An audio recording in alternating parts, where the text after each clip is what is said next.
Coach Drew and Baylor complete college basketball's greatest rebound and rebuild with a championship.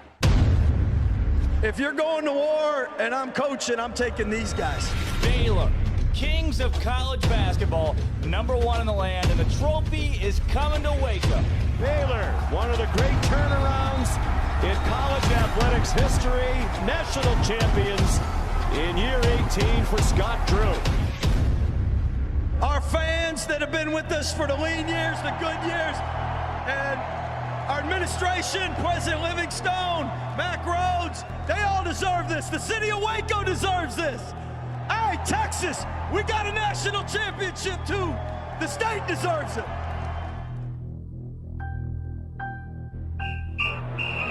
Did I stutter? He has time, launches it to the end zone. Touchdown! Terrence Williams! But they are who we thought they were, and we let them off the hook. The 2011 winner of the Heisman Trophy is Robert Griffin III, RG3! Welcome to Up Tempo on SicEm365 Radio.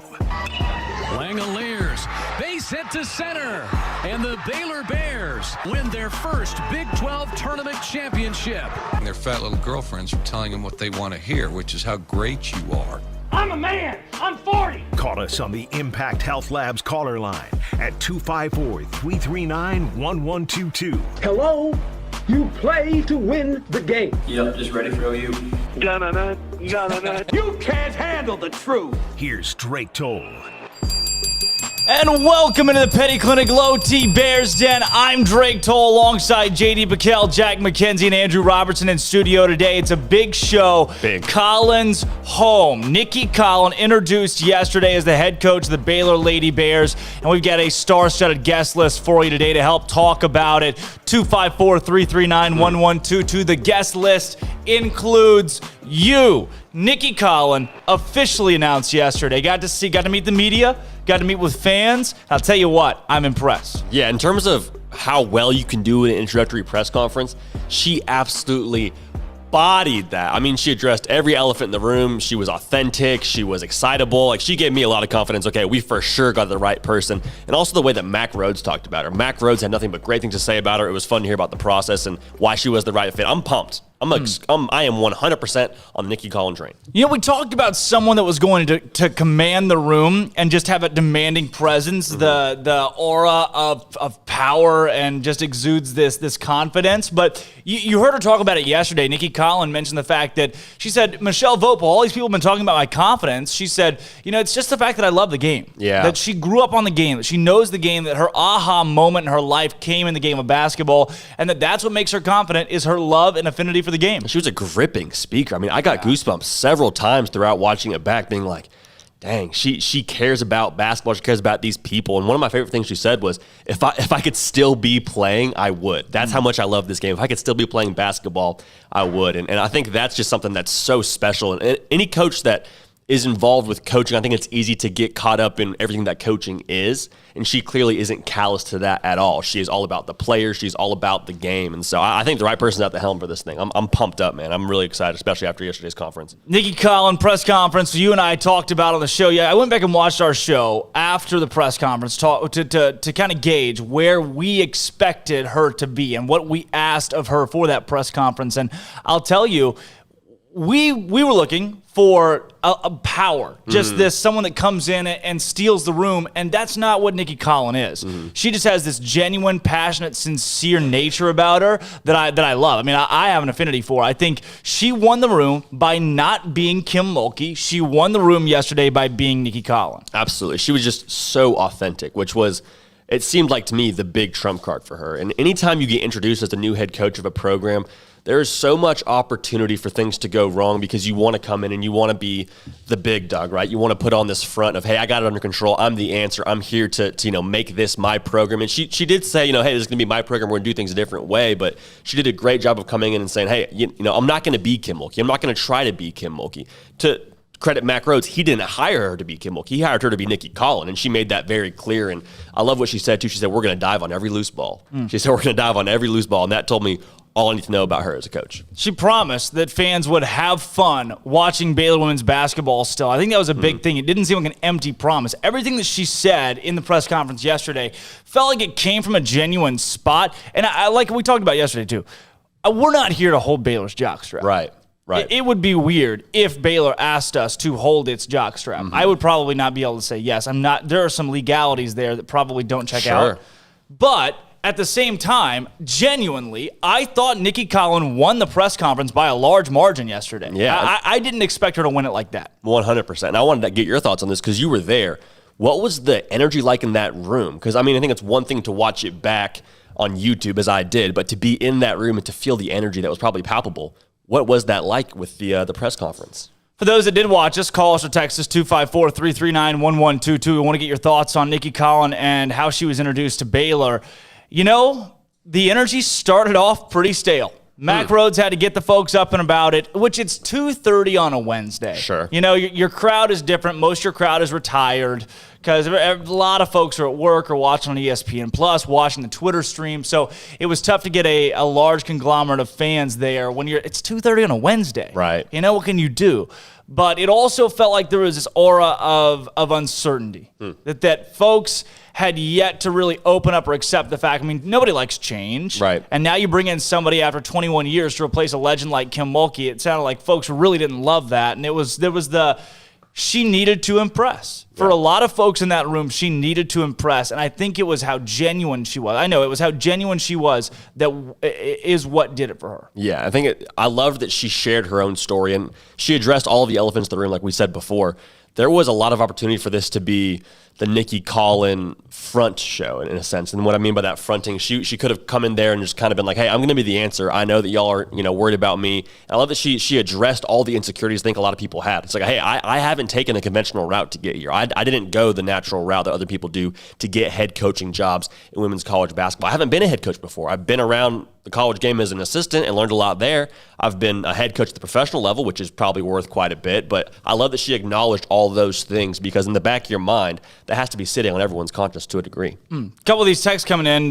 Scotty B. the Baylor King says, if we haven't been sold already on the hire, yesterday was it. With that being said, now let's play it out in terms of season with assistant coaches and players returning and potentially incoming players like a transfer or two, which transfers are already in the mix right now. She needs to keep Miriam Dowd a home as well. She's got to go on the recruiting trail and recruit those players that have already committed to Baylor. And that's what she said yesterday. Yeah. Bryce Cherry stood up and said, hey, what is your plan? What is your plan to go out and get assistants? And she said, my plan A1 is to recruit not assistants, but to recruit these players that are sitting right here currently on the roster. You got to love that she acknowledged that too, right? Because I think being at a school like Baylor where the brand is so strong and so dominant, I think it'd be easy for her to say, you're at Baylor, you're not leaving Baylor. You'd be crazy to leave Baylor. I think it's easy to assume, hey, you want to be here, but she took the route of, no, I need to re-recruit these people. I need to sell them on me and make them choose me again and not necessarily choose Baylor, because that's a big deal to have your head coach change. What was the vibe you got from the players? I don't know exactly how it was situated in terms of media versus proximity to the team. The team was there, I'm assuming, correct? Right. What was if you could read body language, this may be a tough question, but what was the energy you got from them being in that room? Was there a sense of skepticism or, hey, this is our coach? What was the feeling like there? First and foremost, Bill Brock was there. Wow. Bill Brock was in attendance, Good sign.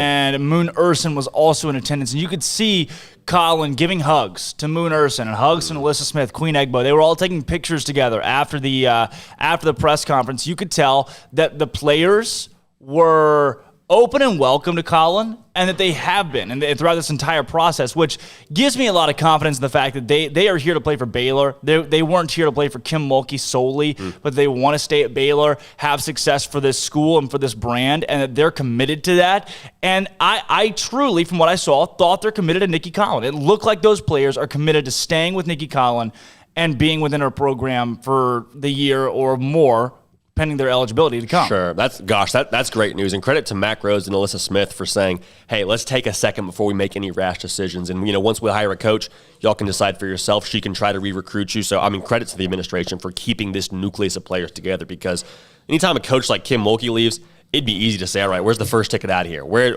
go to LSU, we'll go to UConn, we'll go to Stanford, because all these players, I'm assuming, would have a spot at some of these big-time programs and be able to go and try and advance their WNBA aspirations that way. But, credit to them and credit to Nicki Collen, because I'd be surprised if she lost a lot of players after yesterday's press conference. Collen said it. She said there are people across the country that love and want the Baylor job when Nicki fails. Yeah. That there are people out there that would love to have this job when she fails, because nobody wants to follow the legend.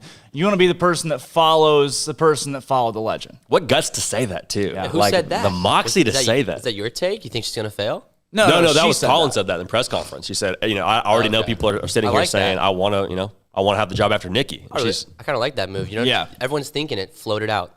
Bold. Say it. Yeah, I like that. She said a lot of things people were thinking, which I love. She did. She also said, I get it. She said, I get it. You've never heard of me. Mm-hmm. You have never heard of Nicki Collen. You don't know who I am. Yeah. And that is about as raw as it gets, to look into a camera at your opening press conference and say, I know.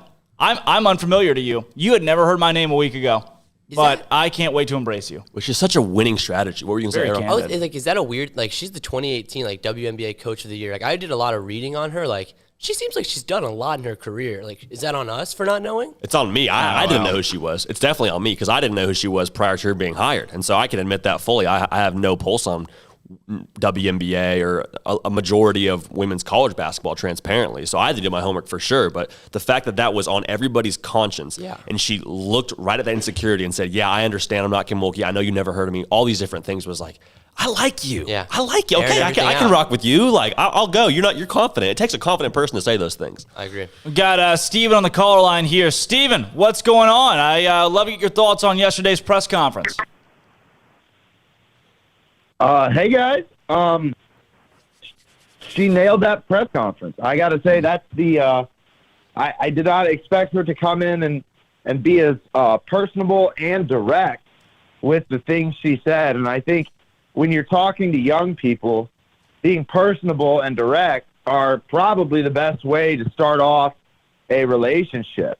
Saying, talking about that she knew that people had questions and she knew that people didn't know who she was. And personally, when she said that to me, it was like she was talking to a lot of people that were disappointed with the hire. And, but at the same time, I would tell you that, I can continue these press conferences with Mack Rhoades because, I love seeing Matt get up there and John Morris and everyone talk about how excited they are. And, Linda Livingstone, President Livingstone's attire was on point. As always. The green and gold.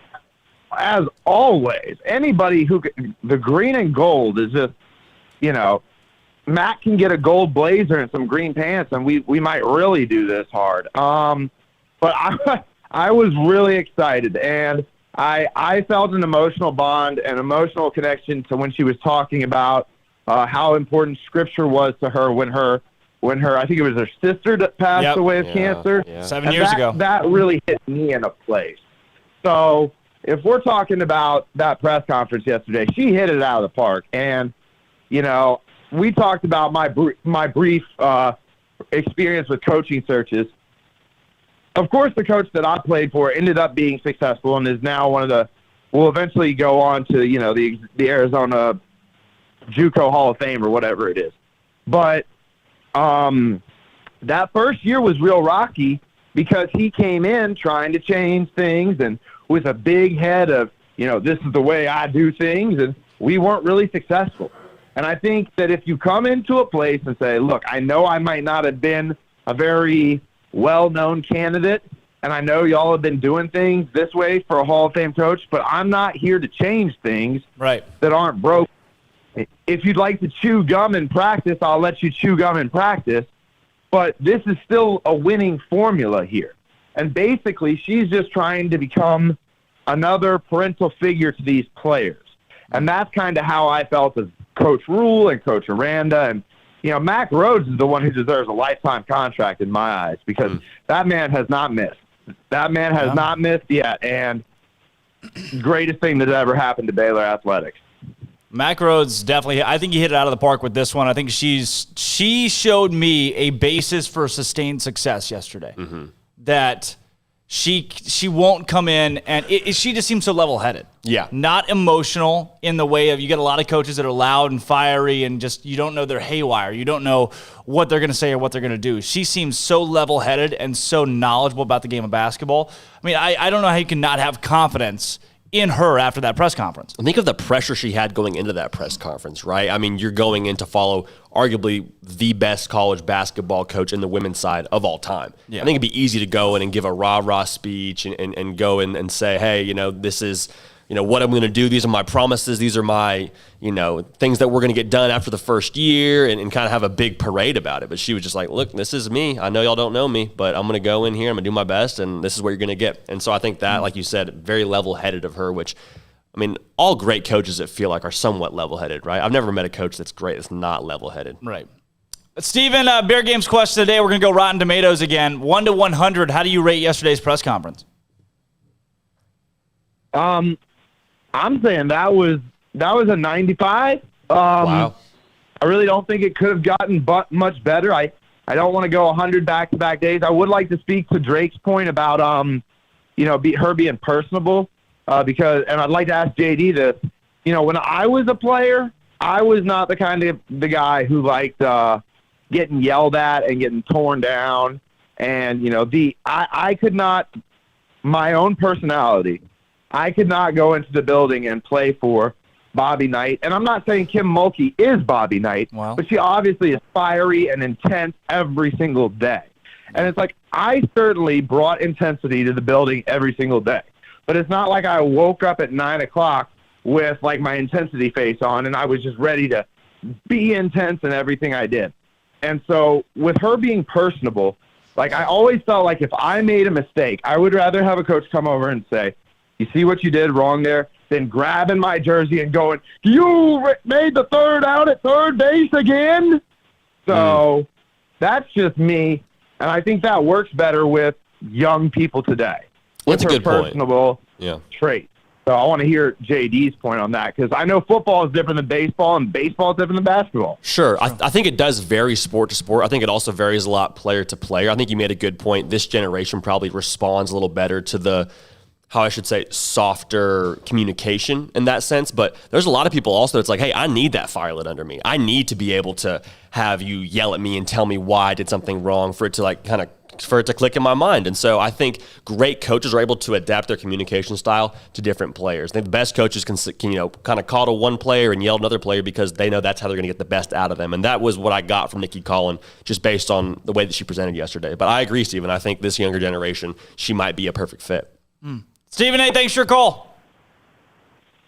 Thanks, guys. Later. See you, Steve. Later, I think you've got to find coaches today. It's different. It's different. Where used to, you got the Bobby Knights of the world, or even the Kim Mulkeys of the world, which I do agree. She's not Bobby Knight. She's not that intense. Sure. But, yeah, I mean, the game in itself, Dave Aranda. Dave Aranda's not a get in your face and scream and yell, but he's a great mind. He's a great mind. Nicki Collen's a great mind. Yeah. I think there are times where we're going to see Dave Aranda in this next year be more intense. I think we saw guys respond well to that. And Matt Rule was the exact opposite of Dave Aranda in the sense that you see him, they call it donkey barbecue a guy. They say, hey, he was donkey barbecuing that guy. That's an old football term. I don't know how mainstream that is for football coaches. Maybe we'll get someone and call in and tell me that's not a term at all. But I think people respond to different things, and the best coaches can adapt. So, like you said, Dave Aranda being a more soft-spoken person, that responds well to some of these younger generations. But one thing that I thought was super interesting that she talked about with Smoak and Paul yesterday in their interview, she said,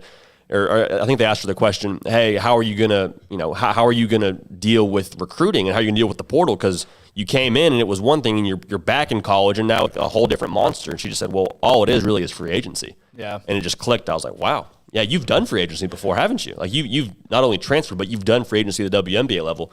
What are your thoughts on that, Drake, as far as how she's going to be able to jump in and recruit in the portal and how she's going to re-recruit people here? I don't think that part's going to be an issue. The free agency side of the women's of the WNBA is going to help her in women's college basketball and be able to recruit the transfer portal, because it's almost impossible to be successful. I would venture to say it's impossible to be a national championship caliber team if you cannot recruit the transfer portal. She's got to do that from day one, bring transfers in and make big splash transfer moves. We got G-Dub on the phone line here. Hey, G-Dub, we got you and then Bill and Austin right behind you. What's going on? Man, give me a brick wall after that press conference. She blew it out of the, like you said, she smashed it. She just absolutely crushed it. Yeah, I couldn't agree more. She did. I thought she really was well spoken, captivating speaker. I mean, I hung on to every word. Yeah, I hung on to every word, and that's one of the better press conferences that I've seen. One of the biggest thing for me is when she mentioned her sister. Because that's something that she didn't need to mention, because that's just her business and that's her business and her life. But when she mentioned her sister, I was like, okay, she's like legit. She's legit putting everything out there. She's not hiding anything. Because coaches sometimes in press conferences they hide some things. Maybe some good, some bad, but they tend to hide some things. Couldn't agree more. I don't think she hid anything. That's for sure. So, I certainly thought that was part of her being genuine. Yeah. And there are ways to use that. You can use that as a crutch, and she didn't. She used it to be genuine. G-Dub, what do you got any questions for us? I know there's always a couple. Always bring some heat. I've got one. So do y'all think, if she gets, everybody stays, do you think that's her biggest recruiting win, even after she recruits her first main class? It is definitely her first recruiting win. Is it her biggest? It depends on who all stays. If she's able to get the entire core back and Moon Urson, then at that point, that becomes your biggest win as a head coach early on, and it may end up being the win that helps solidify her career at Baylor. So I do think that is key number one. Yeah. I think that's priority one. I'm glad that she said, hey, that's my first priority. It's right. Like you said, someone asked her another question. She's like, well, the players are my first priority. I want to get them back on board. So that was like, yes, okay, we're on the same page. Yes, we agree. You should do that. So that was encouraging. G-Dub. And we can all agree that like those girls, they're not like, they can see through all the BS and everything. I legit think every women's basketball player that was sitting in that room came away thinking like, okay, I still want to stay. I want to stay here. Yeah, hopefully so. G-Dub, 1 to 100. What do you rate the press conference yesterday? I'll go 94 and a half. 94 and a half. Lock it in. Hey, G-Dub, thanks for your call. Yes, sir. G-Dub. That's on par with The Shape of Water. That's on par with Thor Ragnarok. So these are some pretty good. These are some pretty good ratings. Wow, we're getting 95. Yeah. We got Bill in Austin. This is it's the last caller before we hit Curtis Miller, who comes on the show here in a little bit. The legendary WNBA head coach. Bill, what's going on?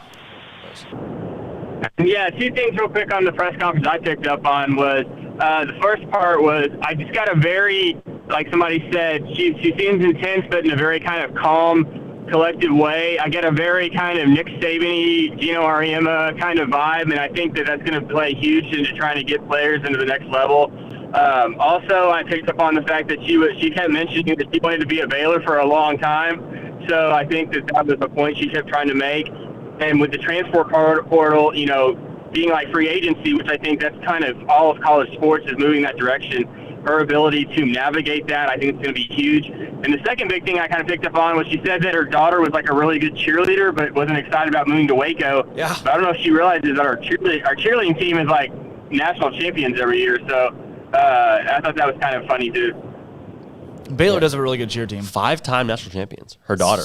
Yeah, like that last was wild. year or something crazy. They're going to fit her for a ring. Yeah. To celebrate one of the championships. Sheesh. I thought that she fits Baylor well. Mm-hmm. I thought she really fits Baylor well, that she delivered a Baylor-esque culture speech and wasn't trying too hard. I think there are a lot of coaches that try too hard in their introductory. She didn't give us too many of we're going to do it the right ways, because a lot of coaches do that. Yeah, she did a great job of making it very easy to listen to. I think Baylor's a school where it'd be easy for her to give a speech that's super cringy. Right. And, I think she didn't do that. She was very authentic, like we've said, ad nauseum. She was herself, and that really played well. There was no part of me that felt like it was fake or forced, and I appreciated that. She was a really easy listen to. Yeah, Bill, when you factor in Baylor Nation as a whole, I mean, she obviously didn't come in with a ton of people in her court, because there are a lot of folks that either loved Kim Mulkey to the point where they're only going to support Kim Mulkey and not Baylor women's basketball, and then a lot of folks that really didn't want Nicki Collen as the head coach. Did she win over the whole of Baylor Nation?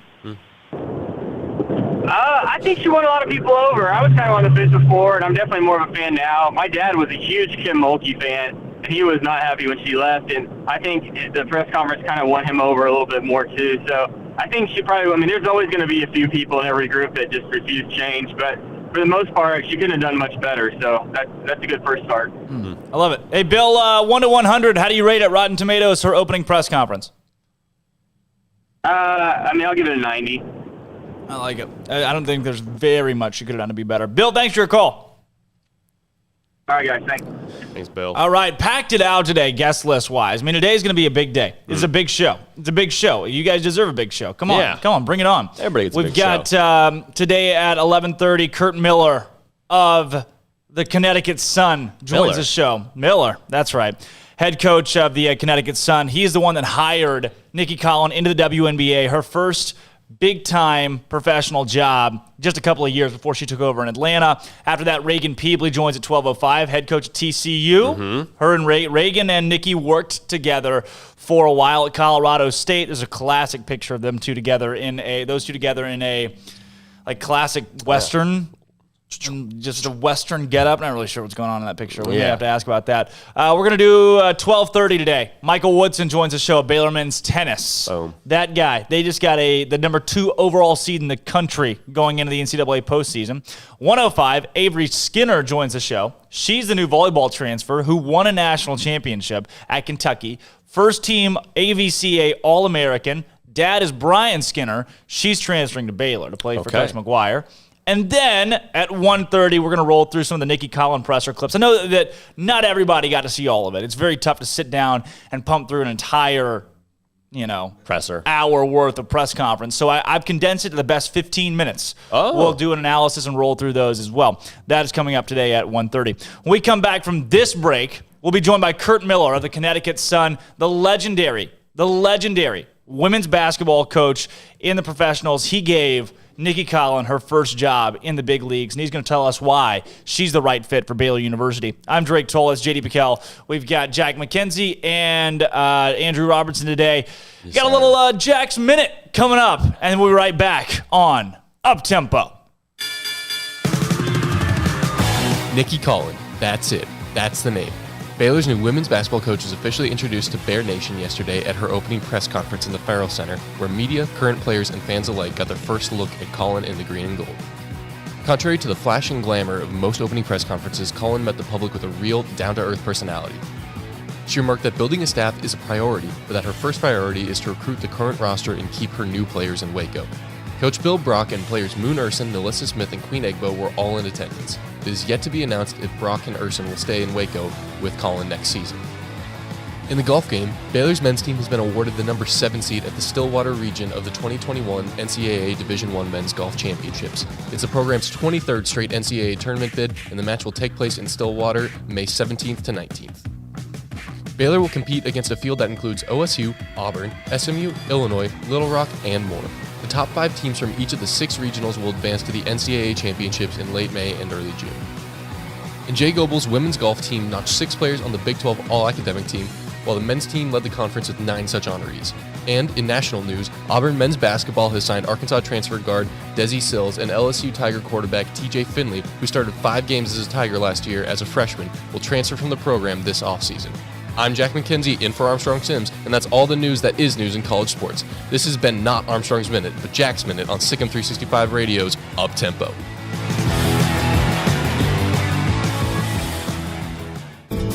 How can we help you? That's a question we ask every day at American Bank. Hi, I'm President and CEO Dana Hassel. Our commitment to our customers is what drives us. It's why we've invested in new branch buildings and technology like ITMs that let you speak to a teller face-to-face from your car.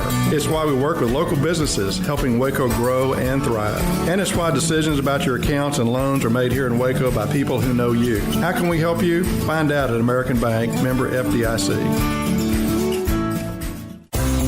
At Ideal MRI, we feel blessed to be a part of the Waco community. We're a small family business right here in Central Texas, and our goal is to bring down the cost of healthcare while maintaining high quality. At times like this, the cost of healthcare has never been more important, and unfortunately, significant illnesses and injuries still occur. That's why Ideal MRI is open and here to serve you through the difficult time. We offer premium MRIs just like a hospital with state-of-the-art technology and specialists, but you'll pay less. Sometimes thousands of dollars less, whether you're using insurance or not. At Ideal MRI, we accept most insurance and there are no hidden costs, even offering financing if that's needed. Everything included in the price, and you'll not get something as a surprise in the mail later on. If you need an MRI, ask your doctor about Ideal MRI. They'll know. You can schedule an appointment safely from home online in minutes at idealmri.com or give us a call, 833-IDEAL-MRI, idealmri.com. Texas Board Certified Personal Injury Trial Lawyer and Baylor alum David Willis and Baylor alum Parker Willis are ready to help if you or a loved one has been wrongfully injured in an auto accident, SUV rollover, industrial accident, 18-wheeler crash, or were seriously injured by a defective product or recalled drug. Call them for a confidential and free case consultation at 1-800-GOT-HURT or visit them at texastriallawyer.com, principal office in Houston, Texas. Hey, this is Bryce Petty, former starting quarterback and two-time Big 12 champion, and I know firsthand the importance of being in top shape both on and off the field. So listen up, men. If you're feeling beat down day in and day out and looking for that high-performance edge that separates the men from the boys, then look no further than the Petty Clinic Low T in Waco. Petty Clinic is a comprehensive men's healthcare clinic with an atmosphere catering to men. Board-certified Dr. Kent Petty has a special interest in offering the highest quality medical care to men of all ages. Some of the services offered include screening and treatment for low testosterone or thyroid, infertility, high blood pressure, diabetes, high cholesterol, sleep apnea, while offering comprehensive wellness exams and complete men's health lab panels. High performance men, remember, it's not just a Petty thing. This is Bryce Petty, encouraging you to reach out and Google search Petty Clinic Low T or go to pettycliniclowt.com and get your complimentary lab screening today.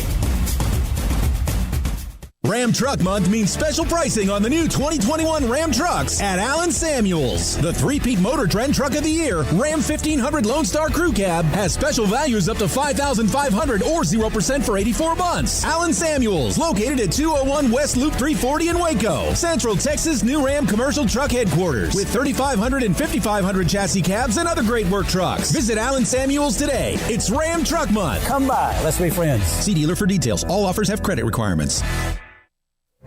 Stepping into a new pair of boots is great, but stepping into the boots of a U.S. Army officer can also add confidence and leadership skills to your son or daughter's career path. There are more than 150 occupational specialties to help them find the best fit for their future. See all the things your son or daughter can achieve in our boots at GoArmy.com. U.S. Army Waco Recruiting Company, 254-598-8131 or 254-776-1543. Welcome back to Up Tempo on SicEm365 Radio. Call us on the Impact Health Labs caller line at 254-339-1122. Sit down, Bob. I'm not happy, Bob. Not happy. Now back to the Bears Den with Drake Toll and J.D. PicKell for the Blonde Boys Power Hour.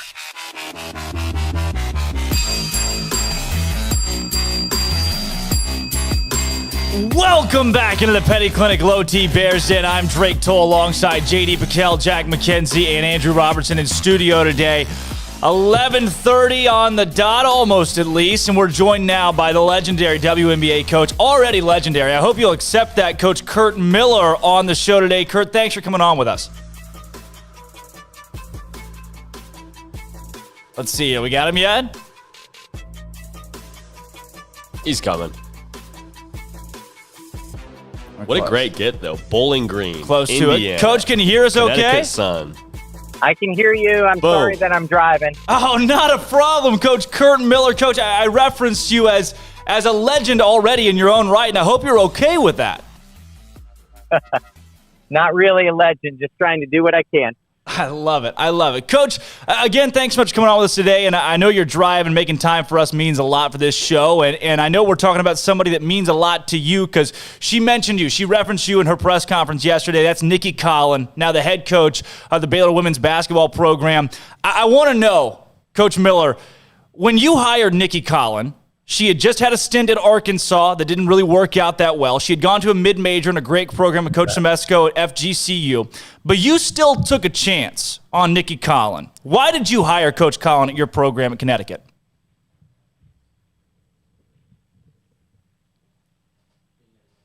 Hello. Can you hear us, Coach?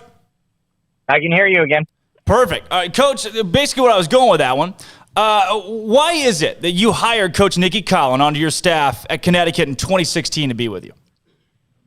You know, obviously we have a long history together. We once worked together in the late 90s at Colorado State, and I was actually fortunate enough to be in her wedding. So a long-standing relationship. But basketball aside, prior to that, she is clearly one of the great basketball minds out there. And I just thought she could really, really impact the players at the WNBA level. And having a co-pilot on the bench with me that is a terrific X's and O's mind was a huge, huge bonus for our franchise. So was very fortunate that Nicki was a part of my first staff in Connecticut. Wow. And Coach, what would you describe her, I guess, X's and O's style like? Because for a lot of us, we got to see the press conference and we got to listen to her speak, and obviously captivating speaker, so much confidence, so much authenticity. But what can we expect from her from an X's and O's standpoint on the floor? Well, certainly she ground her teeth helping her husband all those years at the Division I level at the defensive end. So she's got a great defensive mind. Her mind thinks defense, but certainly very, very good offensive mind too. And in the WNBA, she just proved that she could put players in position to be successful. But she's fiery and competitive, but has the unique ability to really relate to her players. So X's and O's, I know she's going to bring a great defensive mindset to the Baylor Bears. Coach, when you brought Nicki Collen to Connecticut to work alongside you, what did she uniquely bring to your staff? You know, that unique lens that she was not only a great player, but now is a great coach. And she could see the game through different lenses that way.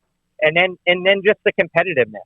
She has the unique ability to relate to players and get the players to play above themselves. And that's what I'm so drawn with Nicki is getting the best out of players.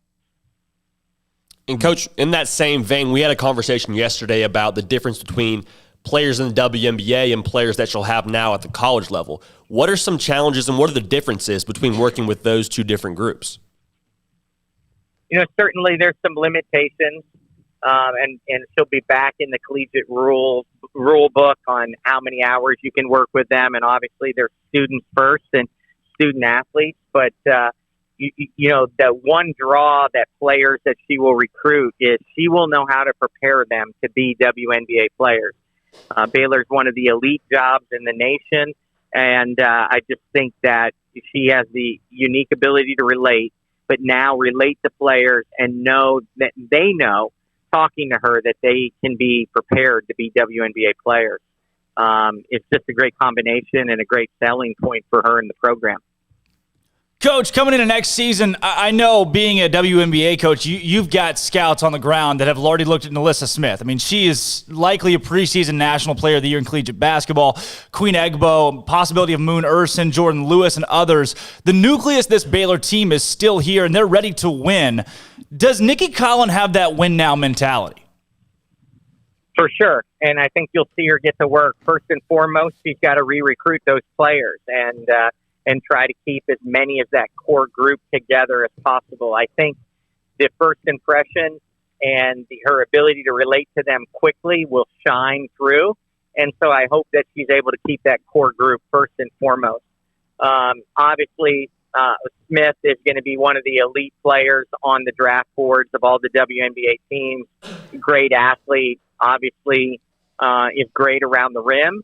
And I think you'll watch Nicki expand her game. And I think that's the next step for her. It's the expansion of her game more on the perimeter. And then, like you mentioned, she will probably be more than likely a lottery pick in next year's draft. And how do you anticipate Nicki's going to go about re-recruiting these players that are already at Baylor? I think we anticipate a lot of them to stay. But what would be the strategy, or what do you anticipate her strategy to be to keep those awesome players in Waco? Well, she'll be herself, first and foremost. She's really, she is who she is. She knows her why she coaches, and who's important in her world. She'll form relationships, and they will be more to her than just basketball players. They will become family, and she'll create that family environment, and they will know how genuine that is. And she won't try to be Kim. None of us can try to be Kim. I'm in a state where I coach where Gino coaches. I can't be Gino. No one can be Kim. No one can be Gino. We've all learned from these situations that you got to be yourself, and Nicki will be that. Coach Miller, in yesterday's press conference, the opener, Nicki talked about the fact that there were plenty in the Atlanta administration, the GM and the president, that said, hey, we wish you the best of luck. And even her assistant coaches said, go do this. You've got to tackle this endeavor. When you got the news that someone that you've worked with for so long had gotten the job as the Baylor head coach, when Nicki Collen was announced as the head coach, what was your reaction? Really excited for her and the family. What an unbelievable opportunity for her. It's probably not talked about, but the security at the pro level, including the WNBA, is just very rare. And we don't get the length of contracts in the WNBA that you do at the collegiate level. So I know the security was attraction to her. Obviously, it's been historically, in recent years, one of the best paying jobs. So it's life-changing for the Collen family and for Nicki. And what an unbelievable opportunity. When I heard that it was trending in that direction, I sent a message to Nicki and said, follow your heart. And she did just that. And it is an unbelievable opportunity for her. But I think it's a home run hire for Baylor, and Mac, who was an AD in the Mid-American Conference when I was in the Mid-American Conference, and just really believe that he hit it out of the park with this hire. Now, a lot of the conversation around Kim Mulkey leaving was LSU was the only place she was going to leave for. On the flip side of that, for Coach Collen, was Baylor one of the only places she would have jumped for from Atlanta? I got to believe one of the very few. Nicki was really enjoying being a pro coach. I honestly wouldn't have put it past her that she had NBA in her future. But what an unbelievable opportunity. And I think she mentions it also, that it is and has been now for a while one of the elite jobs in the country in women's basketball. Coach, for you, before I get to this question, there is an awesome picture of you guys. So you've got a cowboy hat on and a vest, and Coach Collen's got a cowboy hat on and like chaps, and I'm not really sure what's going on in this Western style picture that's going on. Do you remember taking that when you were an assistant at Colorado State? We had Media Day, and back then there was always a theme for Media Day, and Nicki's husband, Tom, was the head coach at Colorado State and had a thing that he thought of, and so we went with it. And trust me, we use different words than awesome, for sure, about this picture. We would like it to die forever, but it shows up each and every year. And the more that Nicki and I have been connected through the years, the more that picture, follows us. It also has Reagan Scott Peebly in it, who's the current head coach at TCU. So there's a lot of success in that picture, but I think we'd all like for that picture to disappear, honestly. Hey, Thankfully, Brandon goes a long way. Yeah, look, making an impact, getting it out there at least. There's no PR that's bad PR. None. We've got Coach Reagan actually joins the show later today, so I wanted to get both of you guys to ask you about that picture because I can't have you here and not give you a chance to at least reference it and clear some things up clear the air on that one. But really, my last question for you, Coach Miller, about Nicki Collen is her from a culture standpoint. We heard her yesterday talk about her faith and talk about how she values family and values culture. What have you seen from her in your programs and being around her from that culture standpoint out of Nicki Collen? Yeah, we were certainly mentored by Tom Collins, both of us, and it was the win first in the locker room before you could build a championship team. Always that culture mindset that close teams and teams that win first in the locker room ultimately are the teams that win championships on the court. So she'll work hard to create a family environment. She'll work hard to create that championship locker room that will transcend, onto the court and all the successes that will follow. And again, she will do it her way. She can't be Kim, and she's going to skin the cat a little bit differently. And again, she's going to bring her own style. And I'm telling you, fair warning to the fans, it's going to include 4-inch heels. That's a style that she's definitely going to be bringing onto that sideline down there. Bringing some juice. I like it. Coach, Drake asked you a great question about does Coach Collen have that win now mentality?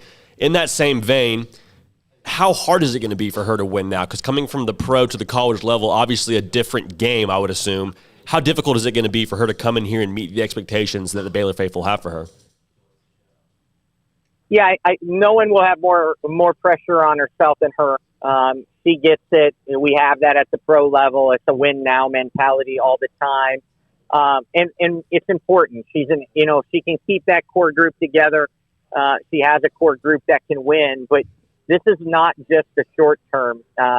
She will work hard for sustained success. She will try to build it that it can have year in and year out success and not just in this era that she's taking over. That's what's so impressive of what Kim did is the length of winning, the year after year. And the great coaches do that.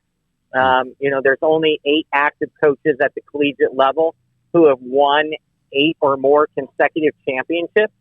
Kim is one of those, and Baylor is one of those places that have had that run of sustained success. So Nicki is built to win now. She understands that there's a great opportunity and window now, but she will work really hard that it's sustainable and the culture and the pillars that she puts in place will be built for sustained success. Coach Miller, we get our Bear Games question of the day today. We're asking about Coach Collen's press conference yesterday. I want to know, because she did mention you and your mentorship and what it has been like to work alongside, for you guys to work alongside one another. Did you get to see any clips from that yesterday? I have not yet.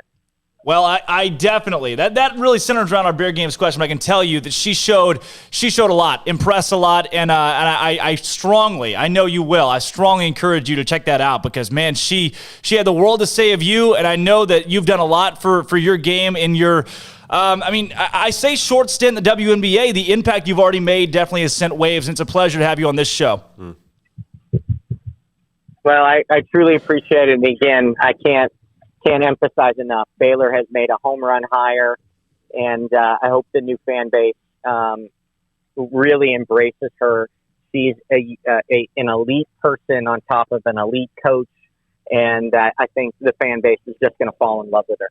I love it. High praise. Coach Kurt Miller, thank you again for joining us. Drive safe. Thank you, guys. Thank you. I love it. That was Coach Kurt Miller of the Connecticut Sun.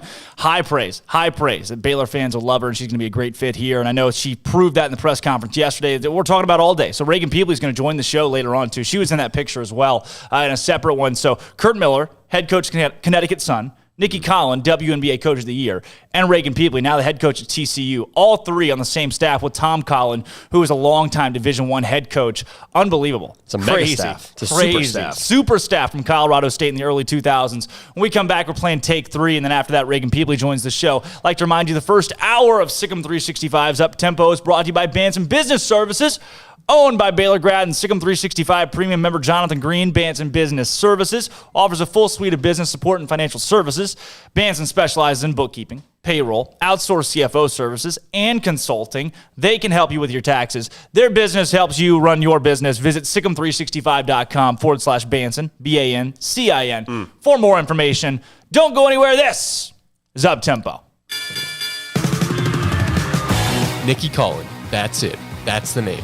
Baylor's new women's basketball coach was officially introduced to Bear Nation yesterday at her opening press conference in the Farrell Center, where media, current players, and fans alike got their first look at Collen in the green and gold. Contrary to the flash and glamour of most opening press conferences, Collen met the public with a real, down-to-earth personality. She remarked that building a staff is a priority, but that her first priority is to recruit the current roster and keep her new players in Waco. Coach Bill Brock and players Moon Urson, Nalissa Smith, and Queen Egbo were all in attendance. It is yet to be announced if Brock and Urson will stay in Waco with Collen next season. In the golf game, Baylor's men's team has been awarded the number 7 seed at the Stillwater region of the 2021 NCAA Division I Men's Golf Championships. It's the program's 23rd straight NCAA tournament bid, and the match will take place in Stillwater May 17th to 19th. Baylor will compete against a field that includes OSU, Auburn, SMU, Illinois, Little Rock, and more. The top 5 teams from each of the 6 regionals will advance to the NCAA championships in late May and early June. And Jay Goebel's women's golf team notched 6 players on the Big 12 All-Academic team, while the men's team led the conference with 9 such honorees. And in national news, Auburn men's basketball has signed Arkansas transfer guard Desi Sills and LSU Tiger quarterback TJ Finley, who started 5 games as a Tiger last year as a freshman, will transfer from the program this offseason. I'm Jack McKenzie, in for Armstrong Sims, and that's all the news that is news in college sports. This has been not Armstrong's Minute, but Jack's Minute on SicEm365 Radio's Up Tempo.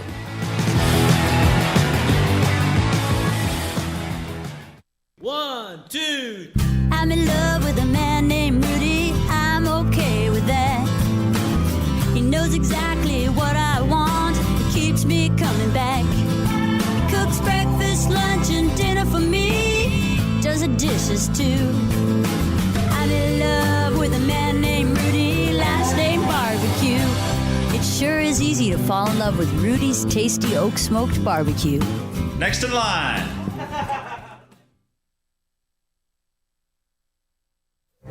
Boots add protection. Good boots help you climb better and move forward faster. And when your son or daughter steps into the boots of a U.S. Army officer, they also learn how to lead. In these boots, they'll gain more confidence with expert training in one of more than 150 occupational specialties. In these boots, they'll stand a little taller and lead a team with diverse backgrounds and areas of expertise to successfully accomplish whatever challenge comes next. In these boots, they'll earn respect with valuable experience from day one that will give them solid footing for success into the future. Highly qualified candidates who earn a spot on our team can receive comprehensive health care coverage, college tuition assistance, and a bonus of up to $40,000. See all the things your son or daughter can achieve in our boots at GoArmy.com. U.S. Army Waco Recruiting Company, 254-598-8131 or 254-776-1543.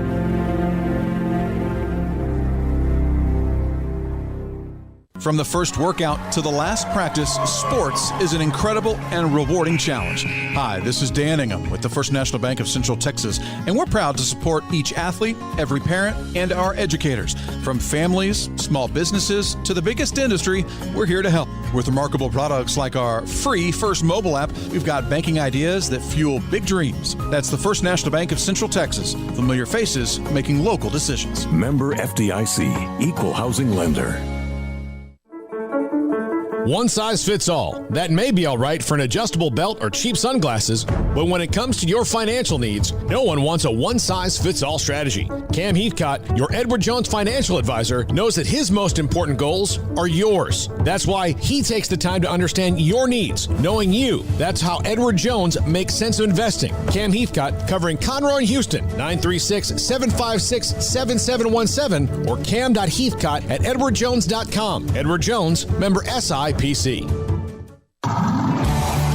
It's time to fire up the grill, heat up the oven, or get that deep fryer going to enjoy the top quality products at Waco Custom Marketplace. Order 30-pound sacks of live crawfish by 6 on Wednesday. Pick up on Friday afternoon after 2 or Saturday. Enjoy the weekend. 30-pound sacks of live crawfish available right now for $4.25 a pound. Find all the crawfish boil ingredients you need, including red beef potatoes, sausage, corn cobettes, and Louisiana boil seasoning. Make your order for live crawfish by Wednesday at 6. Pick up on Friday after 2 or all day Saturday, and enjoy the weekend. Waco Custom Marketplace, your home for fresh baked kolache, cinnamon rolls every day. Butcher shop to cut your steaks the way you want. Fresh seafood, summer sausage, boudin, house cured and smoked bacon, spices, seasonings, soup mixes, and more, and weekly gift boxes for any occasion. Waco Custom Marketplace, 425 Lake Air Drive in Waco, or WacoCustomMarketplace.com.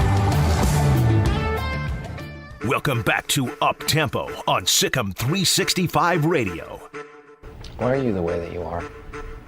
Honestly, every time I try to do something fun or exciting, you make it not that way. I hate so much about the things that you choose to be. Now back to the Bears Den with Drake Toll and J.D. PicKell for the Blonde Boys Power Hour. Welcome back into the Petty Clinic Low T Bears Den. I'm Drake Toll alongside J.D. PicKell. We'll be joined later in the show here in about 10 minutes by Reagan Peebley, the head coach at TCU women's basketball. Before that, though, we got to get to our Take 3 today. Before we get even into that and Take 3, I want your some of your final thoughts really on not just the Nicki Collen hire, but the press conference yesterday and moving forward. I think as a whole, it just gave me a lot of confidence, Nicki Collen. I think that was the biggest thing that we all left with yesterday was, okay, this job is not going to be too big for her. Because anytime you take a job like Baylor, there is just so much extra stuff that came with it. And in my mind, I'm like, the WNBA is a big deal, but Baylor is arguably a bigger deal in terms of stage and pressure and expectations and other things you have to deal with from a media and fan base perspective. So seeing her walk up yesterday and handle the mic, handle the crowd the way that she did, I was like, okay, I'm along for this ride. Like we can trust Nicki Collen to handle this job and not have it be too big for her. What about yourself? I think trust. It's a really good word that you used right there. That we can trust Nicki Collen to lead this program. I mean, she's a culture fit. I think there are some coaches that could have hurt themselves a lot in their opening presser, and that we would have analyzed that had that been the case. But that she bought herself a lot of time, considering that, I mean, already Baylor Nation. I mean, it's tough not after hearing that not to want to just rally around her and be a huge Nicki Collen fan. So likable, so likable. I'm fired up. She's with us. Unbelievable. She wants to be here a long time too. She said she'd retire here. Yeah. She said that she would retire here, and I'm perfectly fine if she does that based on what we saw yesterday. All right, cue the music. It is time to take 3. Time to take 3 of them. 3 are true, 3 are false. Which ones only you can decide. Today's theme, weird rules in the world of sports. Wow, all right. Went deep in the bag for this one. First one up. Golfers need to sign their scorecard. Otherwise, they're disqualified. If you don't sign your scorecard as a golfer, thanks for playing, but you don't get any credit. True or false? True. Wait, to say right now? We're going to say it right now. Okay. That's true. I'm going to go true. Okay. We got trues across the board. Really right. Trues across the board. Next one. If a baseball, let's say a wild pitch, if you will, gets lodged in the mask of an umpire, so you throw the pitch, goes off the glove, whatever, lodged in the mask of the umpire, all the runners advance 1 base. That's got to be false. Yeah, I'd love to see that happen live, though. We got false across the board? False across the board. If it's false, they need to make that a rule. False across the board. In college basketball, if you jump over a player from outside of the paint, so Vince Carter-esque outside of the paint, it is a flagrant foul. If you jump over them? Jump over a player. False. False. False. Wow. All right, we got false across the board. We're a consensus today. It's going to come down to a few of these here. Yeah, that it is. 3 left. If you miss a field goal in Canadian football, but it goes past the end line, so you kick a field goal, no good, wide left, wide right, doesn't matter, but it goes past the end line. In Canadian rules, you get 1 point. True. Greg says true. I'm going to go true. All right, I'm going to go false then. There we go. Wow. There we go. We have our first. Now we're splitting it up. We have our first split of the day, ladies and gents. Got to be different. In women's basketball, there is no technical foul for hanging on the rim. I'm going to say true because I dare say. how often do they hang on the rim? Oh, man. I dare say true. True from A-Rob, true from Drake. I'm going to go false. Wow. Jack goes false. Last one in this Take 3 extravaganza in baseball. Each club is actually given 2 official timeouts outside of a pitching change and outside of calling time to speak with the umpire. True or false? Oh. I'm going to go with true because that's the last answer choice I have left. We're going true. We're going false for A-Rob. No, true for A-Rob. True for A-Rob, false for Drake. I Excuse think me. I've got a false left, so I'm going to go false. Jack's going to go false. All right. Those were good questions. Enlighten us. I appreciate it. I appreciate it. The internet is a great thing because I would have bombed this. Enlighten us. Golfers do in fact need to sign their scorecard, otherwise Yes. they're disqualified. You got all that right. That's True. One for everyone. If a baseball gets lodged in the umpire's mask, all the runners advance 1 base. That's true. Wow. No. According to the way. internet, that's true. So according to Google, that's a real thing. I don't know if that's true across all levels of play in baseball, but I'm gonna choose to believe it is. internet says it's true. In college basketball, if you jump over a player from outside the paint, it's a flagrant foul. Made that up. That's false. Nice. Good. So Yeah. we're back. all even here. Now this is where it gets tricky. If you miss a field goal, but it goes past the end line in Canadian football, you get 1 point. That is true. Yeah. So a point for Drake and Armstrong. Thank you for calling me Armstrong. Point for Armstrong. A point for Drake and you said true, right, Andrew? No. I'm tripping here. We're fine. I think I lost. All right. Second to last, women's basketball, no technical foul for hanging on the rim. That's false. Made that up. Nice. I don't know. It might be true, but I'm pretty sure it's false. Nice. Might be true. I just went on they never have to call it. I'm pretty so it's sure still across a rule. basketball, it's a flagrant foul. Technical foul. In baseball, each club is given 2 official timeouts for use outside of speaking with the umpire in a pitching change. Made that up. No. Made that up. Yes. So that's going to bring us to Yeah. Little 4-piece.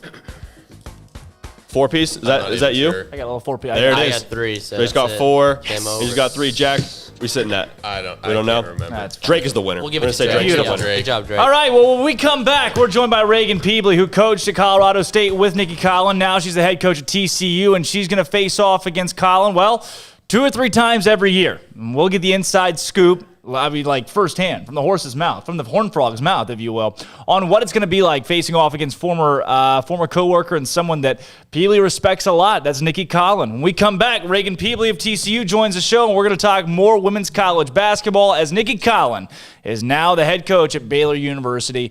I'm Drake Toll. That's J.D. PicKell.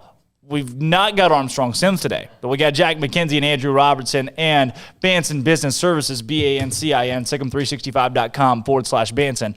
Don't go anywhere. This is Up Tempo. Nicki Collen. That's it. That's the name. Baylor's new women's basketball coach was officially introduced to Bear Nation yesterday at her opening press conference in the Farrell Center, where media, current players, and fans alike got their first look at Collen in the green and gold. Contrary to the flash and glamour of most opening press conferences, Collen met the public with a real, down-to-earth personality. She remarked that building a staff is a priority, but that her first priority is to recruit the current roster and keep her new players in Waco. Coach Bill Brock and players Moon Urson, Nalissa Smith, and Queen Egbo were all in attendance. It is yet to be announced if Brock and Urson will stay in Waco with Collen next season. In the golf game, Baylor's men's team has been awarded the number 7 seed at the Stillwater region of the 2021 NCAA Division I Men's Golf Championships. It's the program's 23rd straight NCAA tournament bid, and the match will take place in Stillwater May 17th to 19th. Baylor will compete against a field that includes OSU, Auburn, SMU, Illinois, Little Rock, and more. The top 5 teams from each of the 6 regionals will advance to the NCAA championships in late May and early June. And Jay Goebel's women's golf team notched 6 players on the Big 12 All-Academic team, while the men's team led the conference with 9 such honorees. And in national news, Auburn men's basketball has signed Arkansas transfer guard Desi Sills and LSU Tiger quarterback TJ Finley, who started 5 games as a Tiger last year as a freshman, will transfer from the program this offseason. I'm Jack McKenzie, in for Armstrong Sims, and that's all the news that is news in college sports. This has been not Armstrong's Minute, but Jack's Minute on SicEm365 Radio's Up Tempo.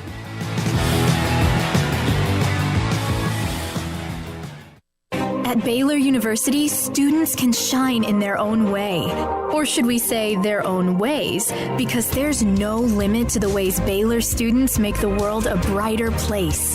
Whether they're leading a student organization or following a higher calling, getting advice from faculty, or taking part in world-class research, pursuing their dreams, or working toward their dream job, students find their place to shine at Baylor, where lights shine bright.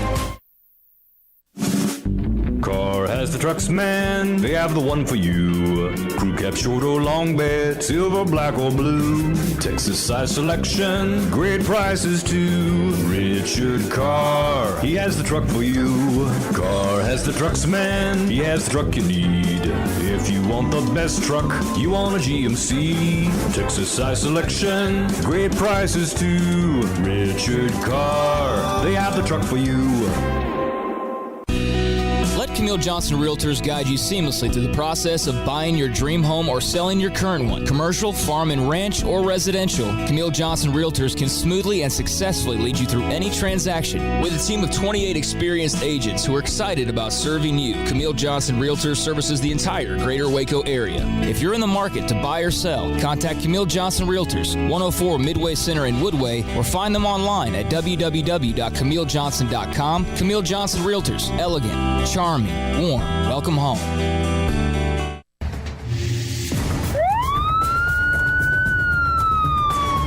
If you or a loved one or friend has been arrested and you can't afford bail, trust Terry and Chase Chapman at Chapman's Bail Bonds, covering Waco and McLennan County for over 25 years. Chapman's can bail you out anywhere with experienced, knowledgeable local agents who are committed to serving you professionally, respectfully, and with the highest integrity. Chapman's understands your privacy is important. Your freedom can be secured fast when you use Chapman's Bail Bonds.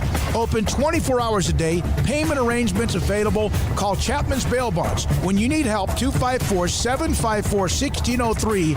When you ring, we'll spring. It was broad daylight. I stepped into a gas station for 5 minutes to grab a snack, and just like that, my car was broken into. They made out like a bandit. My laptop, my phone, everything. I called my agent to see what could be done, and he restored my faith in humanity. My claim was processed so quickly, and I was able to recover my losses. Stop by and see our agents at one of our 3 McLennan County locations. Coverage and discounts are subject to qualifications and policy terms and may vary by situation. Listen, in the past couple of years, we've had a lot of people moving in from out of state to Waco thanks to Chipper and JoJo. And while we welcome these new citizens, they unfortunately brought some of their bad habits with them. Hi, Jay here from Pickup Outfitters, and you know what I'm talking about. Naked trucks. You'd think everyone moved here from McNewtville. But we shouldn't judge them, we should help them. For example, when you see a recent transplant truck from a less civilized state like California, instead of saying, "Your truck is disgusting, your bed is exposed, get a bed cover on that truck, buddy," that's a bit harsh. Instead, try something like, "You know, in Texas, it's not polite to drive around with your bed exposed. Maybe you should check out the excellent selection of bed covers at Pickup Outfitters." And then if they refuse, you can say, "Well, I hear New Mexico's a nice state." Let's help our new neighbors and let them know that truck nudity is not okay. Let them know about Pickup Outfitters of Waco and send them to our website, createacommotion.com. Welcome back to Up Tempo on SicEm365 Radio. Cynthia, Jesus died for our Cynthias. Call us on the Impact Health Labs caller line at 254-339-1122. Julia Roberts, Julia Rob.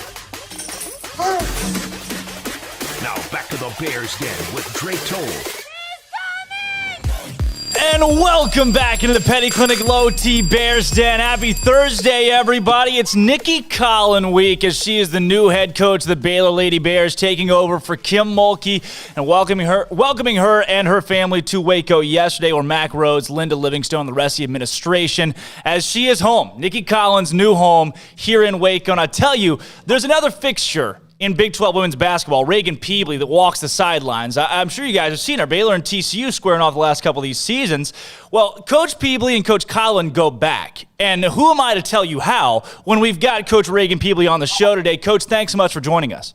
Yeah, you bet. I'm a little nervous. One of your ad spots leading to this segment was a bail bond company. I was a little nervous about what I'm getting myself into here, but we'll go for it. Yeah, you know how we roll at Baylor. It's just that's just kind of how things go down here in Waco. But I'm a whole lot different in Fort Worth, so don't worry about it. There you go. Hey, that's free pub for the bail bond, for that bail bond ad spot. Even more of that. Coach Peebley, like I was mentioning, you and Coach Collen go back, and we're going to get to the Colorado State picture that we referenced with Coach Kurt Miller in a second. But before that, talk to me about your history working with Coach Nicki Collen. Yeah. Well, first of all, we're excited that Nicki's joining the Big 12 and that she and her family are not going to be that far from my family and ourselves. But yeah, Nicki and I were assistants for who is now Nicki's husband, Tom Collen, when we were at Colorado State. And I think you guys had Kurt Miller on before. He was another member of that staff. We had Becky Hammond on that staff, actually. So it was a phenomenal group. If you were to tell me way back then, I think this was 2000 or 2001, somewhere around then, that this is the trajectory of all of our careers, I don't know that I could have mapped that out. But we were all really fortunate to work with Tom. Coach, I want to start somewhere where we went with Mike Neighbors a couple of days ago on this show, and I asked him, with Kim Mulkey leaving the league, there are a lot of coaches across the country who took a deep breath and said, okay, maybe Baylor won't be as dominant now. Maybe that reign is over. With the hiring of Nicki Collen, does that just put a whole damper on that? Well, look, I think, Kim Mulkey did a great job at Baylor, and nobody can argue that. And if they do, I don't think you're paying a whole lot of attention. And she deserves so much credit. But I'll tell you, players are the ones that get all the credit. And players make coaches look really, really good sometimes, better than we actually are. And I'm not saying that's necessarily the case with Kim, but this is about the players. And, I know Nicki will understand that. So Kim's going to have to do the same thing at LSU, and Nicki's going to need to do the same thing there and bring in great players. And they'll be the ones that determine that type of success. Coach, when you first got the news that Nicki Collen would be returning to the collegiate game as the head coach at Baylor, what was your immediate reaction? Not surprised. Honestly, not surprised. I really believed Nicki was going to end up back in the college level at some point. Even though she was doing a great job at the WNBA level. That's where her roots are. I know that she still has stayed really in tune to it, obviously, with the job that you have to do at that level with scouting. I just think, she's built for being at the college level. She's built, honestly, to do whatever she wants to do in life. She's a competitor, and, she and I share not only being on the same staff at one point, but we're both moms that have had to take a little bit different routes to get to where we're at right now. And we're always going to continue to put our family first. So Nicki's going to do a great job. I'm really happy for her. For those that are just joining us, it's Reagan Peebley, the head coach at TCU, on the show, who worked for a long time with Coach Collen and has great perspective on what Coach Collen brings to Waco. Coach Peebley, when it comes to, you talked about the trajectory, getting here, in yesterday's opening press conference, Nicki Collen told us that her journey looks a lot different from many coaches, that it's uncharacteristic of what a lot of coaches go through in their careers. And I want to know from you, is this Baylor taking a chance on a coach, or is this Baylor hitting a home run in the hiring of Nicki Collen? Again, I think time only tells that. That's with every single university hires, whether you're talking about football, men's basketball, women's basketball, soccer, just time tells. And I'm sure you want me to be able to sit here and say, oh, it's one or the other. But I've been doing this too long to know better than that. Like, it's just time tells. How your success year one doesn't always dictate what success year 10 is going to look like. Patience is going to be important for everybody. There's a learning curve that everybody goes through, whether you're super seasoned or not. So time will tell. But I think, again, what I'm an advocate for, other than TCU and what I wear on my chest, is that the Big 12 and women's basketball is continuing to grow. And I believe that Big 12 is one of the best, if not the best, women's basketball conference in the country, historically and today. And we're going to always attract great coaches and great players into this league. Just look at the list of Hall of Fame coaches that have come out of this league. And then not only previous, but future Hall of Fame players that are going to come out of this league. So time will tell, but I think there's, an opportunity that we're excited for her to take advantage of. Coach, you read my mind right there. That's exactly where I wanted to go next when it comes to the fraternity of coaches in the Big 12 and what it's been built to. I mean, you look across the board. I mean, you've got Bill Fennelly, Vic Schaefer, obviously Mike Carey has those West Virginia teams, yourself at TCU competing year in and year out, and now you add in a name like Nicki Collen. What does she add to the fraternity of Big 12 coaches? Well, personally, I love that she's adding that we have another female in this position. I think, this is, my dad's a coach in women's basketball. I love what men have brought to women's basketball. I'm not anti men in our business, not at all, but I do love seeing women get invested into. And I think that's so important. It's a great investment and we all benefit from it. I think she, brings also just more experience and more competitiveness to this league. We want the Big 12 to be as competitive as it possibly can be. So if I'm doing right by TCU, I want Baylor to go get a great hire because it makes us better too. And as does, Baylor wants us to be great. They need us to be great. We need Iowa State, Oklahoma State. We need all of us to be great for this league to continue in the direction that we know it can go.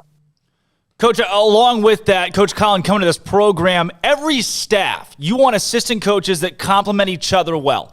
So when you worked with her, what were those strong suits that she exudes that you value in a women's basketball coach? Well, look, she's not the same coach she is today than she was. I mean, we're talking almost 20 years ago, I think, that we worked together. And I'm not the same as I was back then either. Definitely, there's been an evolution. And I think she's grown. She originally, I think, had more of a defensive mindset and really took that on. But now I think she's also, especially being at the WNBA level, defense is super important no matter what level, but you've got to be able to score. And players get drafted because they have the ability to score. So she's definitely, I think, evolved into both ends of the floor that way. But, again, I just think she's going to bring one of her strengths is that she's going to bring, I think, a perspective of the woman that has grown up around this game, who has played this game, who's participated in this game at its highest level, who is trying to be also a mom and a partner, and as well as a great competitor. And, my opportunities in the WNBA and playing college ball and being a mom and being a wife and being a head coach at the Power 5 level, I can empathize with a lot of those things that she's going through right now. From a coaching standpoint, Coach Peebly, and this isn't even just on the topic of Nicki Collen. This is in general for yourself and the rest of the game. The transfer portal has obviously become a huge business. I mean, it's almost free agency at this point. How vital is it for current college basketball coaches to pull out of the free agency or at least be very cognizant of what that brings to the game? Yeah, I'm not yet in that space that I want to start using terms like free agency, and these are young adults that are not commodities. They are not commodities. They are not they are not transactions. They are humans. They are people. They are people with dreams and goals, and insecurities and places of great confidence. So I'm just not in that space yet that those are terms I want to use. I think, there's opportunities. We all at the age of 18 can look back 19, 20 and say, man, if I could have done something a little bit differently, I would. And what the transfer portal is allowing people to do is exactly that. And there's going to be a lot of different reasons why people are in the portal and why people recruit from the portal. For us at TCU, it's going to be, we'll only assign somebody out of the portal if there's an immediate need for them, because this is their last chance. This is an opportunity for them to hit a home run, and they don't get another opportunity after that. And we value that experience that those players are seeking.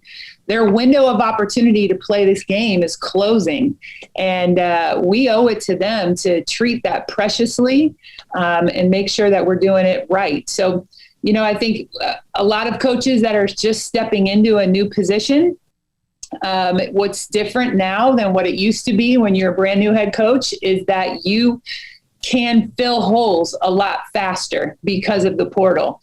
I think that's an advantage to new coaches.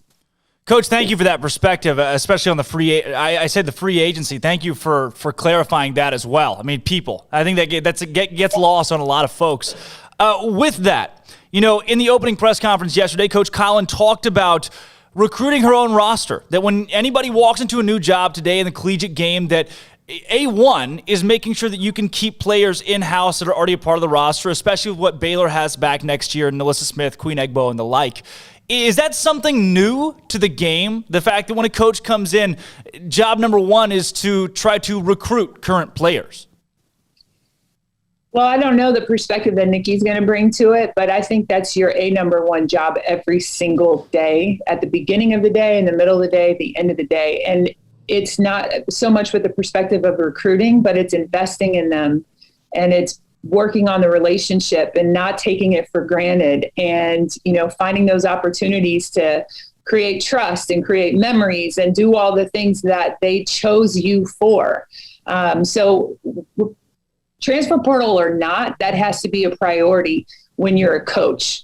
That's who we are. I mean, I know there's an element of CEO that we all have to take on, especially at the Power 5 level, but that's not why I got into it. And it's not why I think a lot of coaches get into it. We get into it because the opportunity to invest in people's lives. So that has to be a priority all the time, every day, regardless of the portal, regardless if it's year 1 or it's year 50. Again, thank you for that perspective. I love that. Coach Peebley, I want to take a bit of a turn here with a picture that throw this picture away. It's the same picture we showed to Coach Kurt Miller of the Connecticut Sun, and it's yourself in. I mean, I don't even know if I can explain the outfit, and then Nicki Collen there, and she looks legitimately like she is just 16, had just got back from like Western prom. I mean, the outfits in this. Can you walk me through what is going on?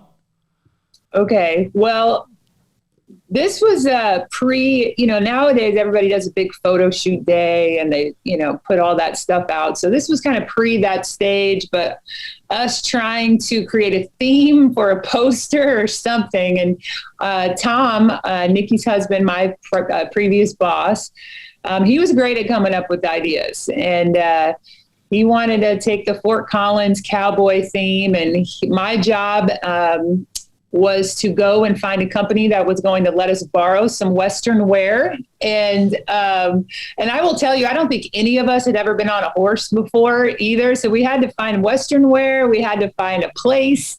And we also couldn't spend a penny doing it. It wasn't in the budget. So that was my job to go get it done. I was a obedient assistant, found it. It was Tom's idea, but I unfortunately came up with the outfits, and then we all had to execute the vision. And I think it was kind of cool in the moment, but it's not so cool anymore. We're ready for this photo to die. Yeah, 20 years later, it's just got a new luster to it. And I can tell you being from California, it's the juxtaposition there. It's obvious Tom is probably the only one that's truly enjoying that picture, as you can tell by your faces in it. And that's Coach, that's really where I want to go for my last question on Coach Collen, and that is winning the locker room and winning over Baylor Nation, the Big 12, and just college basketball as a whole as she steps into this role at a university that's been in the spotlight in the sport. And I know that picture's going to be part of it. That picture's already been part of it. One of those things you look at and you just think, hey, gosh dang it, how do you not want to play for a coach that can dress up like that just to be part of the family fun in college basketball? But what is it about Nicki Collen that is going to help her win over not just the locker room, not just Baylor Nation, but women's college basketball as a whole in this role? Well, I think Baylor fans are a lot like TCU fans, and they may not want to admit it, but we are separated by 90 miles or something. But what joins us is more than I-35. It's the fact that we want to win. And so I think in the end, that's going to be a big part of it. I think all fans, they want to win. All fans can get behind a winning program. All fans can get by and stick with a winning program that might even on some years have some tough days if there's some character and integrity that surrounds the program as well. So, again, we're going to Nicki and I are going to want to beat the heck out of each other on game night. Absolutely. But we're going to be partners in trying to make sure that we're bringing the best basketball to the Big 12 that we possibly can. And I think there'll be some similarities in that, we'll want to have programs that have a lot of integrity and character in it. Coach, I know I said that was my last question, but I want to slip this one in too, just for a little bit of plug. For you and Nicki and your personal relationship, have you guys had a conversation yet since she took this job? And I know you said your families are close now. I'm sure a grill out of barbecue is coming in the near future. Well, we'll try to get that done. It's busy, and I think we can both understand that. But look, I know Connor, Reese, and Logan, their kids. It's a tough move. Their ages are tough. I've had to do it with my kids. I will say I think Connor's big into lacrosse, and that's becoming a huge thing in the state of Texas and North Texas. So there's going to be a good culture around that. And cheerleading, I think, is a big thing for the girls as well. But I just think at some point we'll get there. I know she's a way busier than a one-armed coat hanger. Like, she's just so busy. And we'll get there. I've texted her, and they've texted back, text with Tom, congrats. And at some point when it settles down, we'll definitely get together. I love it. Enemy lines, blur them. This is a fraternity of coaches that love one another and support one another, and I love hearing that from you and your perspective. Coach Peebley, thank you so much for doing this, coming on the show today and offering everything about Nicki Collen. Yeah, well, no problem. I got to end it with some Go Frogs, okay? Oh, I don't know about that. She snuck that one in on us. Again, that was Coach Reagan Peebley. Thanks again, Coach. An absolute pleasure having her on the show today, except for that little last part. Gosh dang it, she slipped that in there on us. It's too bad. I liked her up until that point. I know. Gosh, she won the interview, and then that happened. Mm-hmm. Coach Reagan Peebley of TCU now gets to face off again. Hey, maybe Nicki Collen can get some revenge in game number 1 when those two square off. But a pleasure. When we come back, we're joined by Michael Woodson, who, breaking news, is the new head coach of Baylor men's tennis. That is something I've wanted to say for a long time. He was the interim coach, and the interim tag is gone. Coach Michael Woodson, now the head coach of Baylor men's tennis, and he is on the show next to talk about it immediately after being named head coach. I mean, what timing. I'm Drake Toll. That's Jack McKenzie and Andrew Robertson. When we come back from this break, for the first time, the head coach of Baylor men's tennis joins our program, Coach Michael Woodson, from interim to head coach. That is up next. Don't go anywhere. This is Up Tempo. Nicki Collen, that's it. That's the name. Baylor's new women's basketball coach was officially introduced to Bear Nation yesterday at her opening press conference in the Farrell Center, where media, current players, and fans alike got their first look at Collen in the green and gold. Contrary to the flash and glamour of most opening press conferences, Collen met the public with a real, down-to-earth personality. She remarked that building a staff is a priority, but that her first priority is to recruit the current roster and keep her new players in Waco. Coach Bill Brock and players Moon Urson, Nalissa Smith, and Queen Egbo were all in attendance. It is yet to be announced if Brock and Urson will stay in Waco with Collen next season. In the golf game, Baylor's men's team has been awarded the number 7 seed at the Stillwater region of the 2021 NCAA Division I Men's Golf Championships. It's the program's 23rd straight NCAA tournament bid, and the match will take place in Stillwater May 17th to 19th. Baylor will compete against a field that includes OSU, Auburn, SMU, Illinois, Little Rock, and more. The top 5 teams from each of the 6 regionals will advance to the NCAA championships in late May and early June. And Jay Goebel's women's golf team notched 6 players on the Big 12 All-Academic team, while the men's team led the conference with 9 such honorees. And in national news, Auburn men's basketball has signed Arkansas transfer guard Desi Sills and LSU Tiger quarterback TJ Finley, who started 5 games as a Tiger last year as a freshman, will transfer from the program this offseason. I'm Jack McKenzie, in for Armstrong Sims, and that's all the news that is news in college sports. This has been not Armstrong's Minute, but Jack's Minute on SicEm365 Radio's Up Tempo.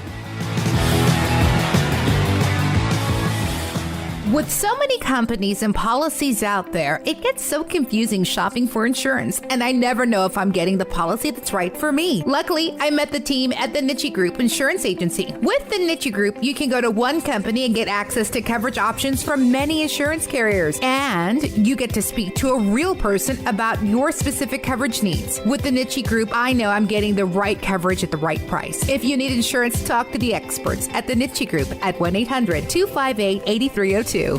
Boozers is the wedding ring store and more. If you're ready to get engaged or already married and want to upgrade your wife's ring for a special anniversary, Boozers is the place to go. With the largest selection of premier quality diamond engagement rings and wedding rings in Central Texas. They have 7 cases with over 300 styles of rings from top designers like Natalie Kay. Choose from yellow, white, or rose gold, plus beautiful top quality loose diamonds. With an in-house jewelry, they can also custom make anything you want. Bring in a picture or drawing and let Boozers create your one-of-a-kind pendant or ring. They can even use some of your old gold and diamond jewelry to create something new.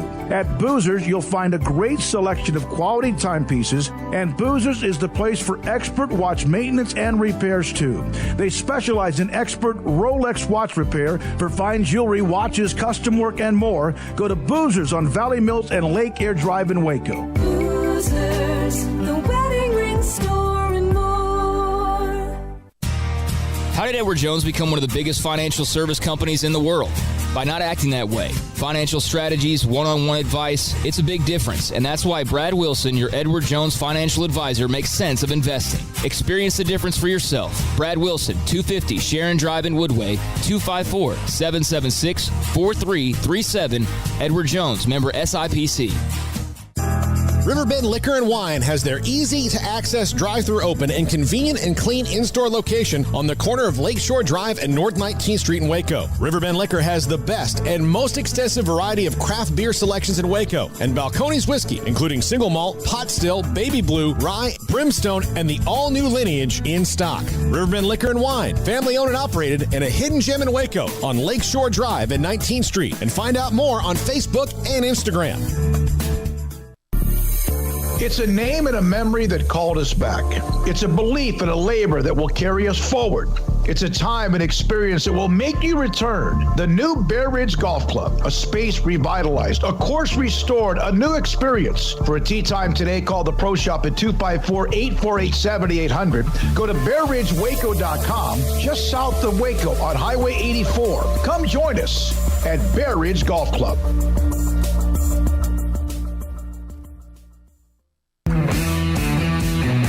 At Marco's Pizza, get craveable pizza made the Italian way with dough made from scratch, an original sauce recipe, 3 fresh signature cheeses, and premium toppings you love, served hot and safe. Right now, you can get unlimited medium one-topping pizzas for just $6.99 each. Why stop at just one? Order with your app or at marcos.com for curbside, carryout, or delivery today. Marco's, pizza lovers get it.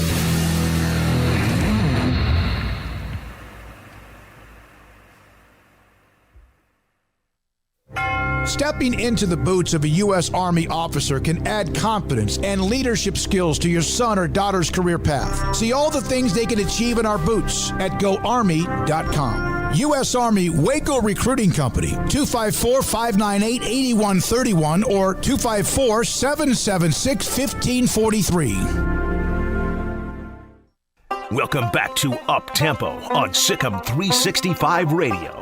No capes. Do you remember Thunderhead? Tall, storm powers. Nice man. Good with kids. Listen.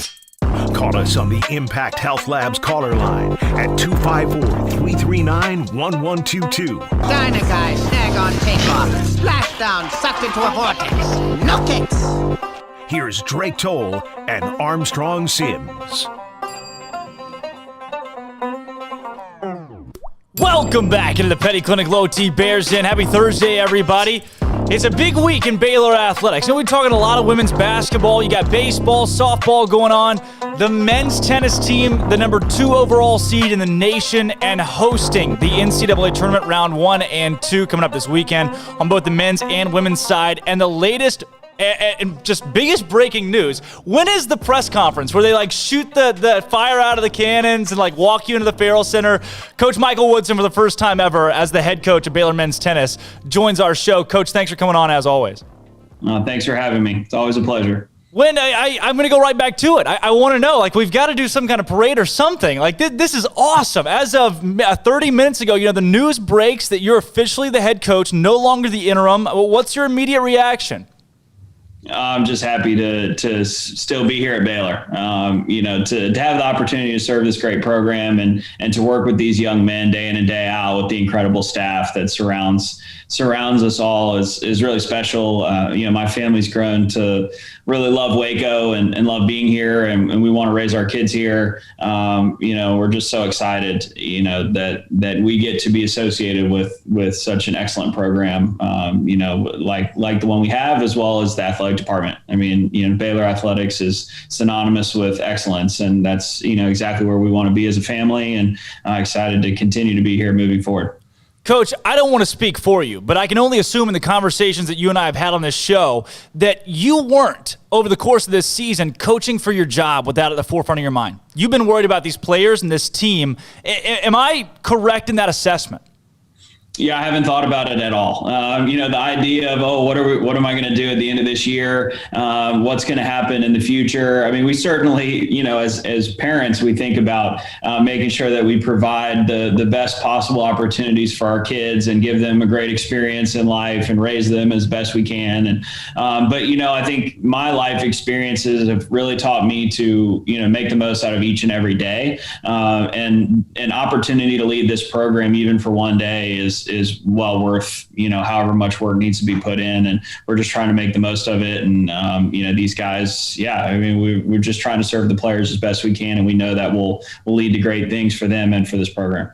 Like you said, focusing on the players first, and then the news comes, you get that phone call, the conversation, I'm sure, where, hey, head coach, that's on the table. Is it able to set in fully? Because you're in the middle of the postseason now, fighting for a national championship. Can you really take a deep breath and feel the full effect of being the head coach now? I've tried to just, be the leader of this program as best I can for the whole time. And so, regardless of what my title is, I'm trying to make sure to take care of these young men day in and day out, and do whatever it is needed to get the job done, to give them the best experience possible, to put our athletic department in a position to be successful, whatever that role might be, whether that's, coaching out on the court during a match, or recruiting, or, changing the trash, or painting the rails. Whatever it might be, that's the role that we want to fill here. And that's the type of behavior that we want to model, an example we want to set. And so, haven't really thought about it, anything different. Certainly makes me feel comfortable, especially for my family, that this is where we're going to be for the foreseeable future. We've got work left to be done. And honestly, doesn't ever stop. There's always going to be something that the guys need, whether that's preparing to play on Saturday at 2 p.m. or something in the next 15 minutes. I'm sure it's going to be a need that we need to address, and that's my focus. Obviously, this is all very recent, so I'm not sure if you've had the chance to reflect on this yet, but I do want to know from your perspective. You take the interim tag away and you become the head coach. Does the pressure change? Do you view the job any different now than you did a day ago? I really don't. Maybe there's less pressure, just from a contractual standpoint. But I think in general, I'm coaching because I love it. I feel like it's my calling. It's, this is where God, wants me to be and wants my family to be. And this is my purpose and my why, is impacting young lives. And so I don't really feel like there's more pressure or less pressure. I don't look at it as, I'm certainly humbled to be, leading the number one ranked team in the country and to be blessed with the opportunity to spend time with such gifted young men day in and day out. But I don't feel pressure because I know that, that God has a plan and that this is where he wants me to be right now. And I'm just enjoying every bit of it. Coach, you played tennis out at Valpo, Scott Drew, Homer Drew Nation, then coached tennis at Valpo, leaving an entire region to come to Baylor and be an assistant coach. When you made that move, did you have that idea that you would one day be the head coach of the Baylor Bears? No, I was pretty sure that I wasn't going to be. In my mind, once I started coaching, I thought, I wanted to be a head coach at a Power 5 school by the time I was 30. That was my goal. I wrote it down. I thought that, I'm going to do everything that I possibly can to reach that goal. And, I thought there's no way that I'm going to be coaching here because, Matt was so successful, had been here, for quite some time and was still, had, I thought, lots of good years left in him, in coaching. I just thought 3 to 5 years and I'll be out of here, and go get a head job. And it wasn't until I arrived here that I realized what Baylor University was all about, what Waco, Texas was all about. We settled in with my family and, just whatever role they would have me in here is something that I would love and cherish. So no, it wasn't in the plans, but I'm certainly very pleased that God planned it this way. Coach, I know the news just broke publicly about a half hour ago. For you, have you been able to tell the team, meet with the team yet, or get any reaction from those guys? Yes, we told the team probably 5 minutes before it went out publicly. With a group like this, a last minute thing, trying to get them all together in one place at one time is not easy.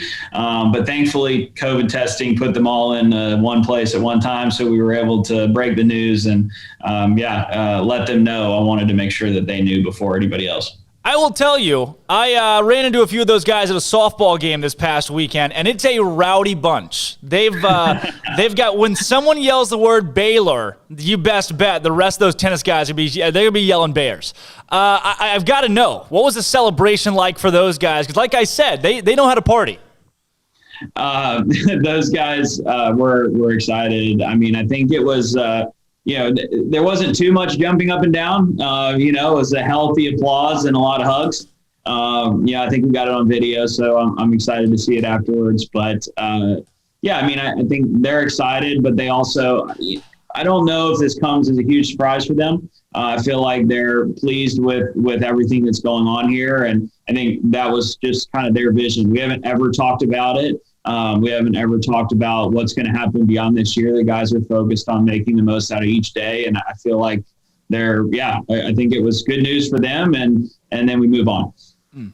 Coach, I know you've mentioned faith plenty of times before. You talked about culture and being at Baylor. I mean, in the last 5 years for you, married in 2017, coming to Waco, bringing your children, your wife, and now the head coach at Baylor, just the whirlwind of the last 5 years. Does this really feel like the culmination of the hard work and the effort that you put in has paid off?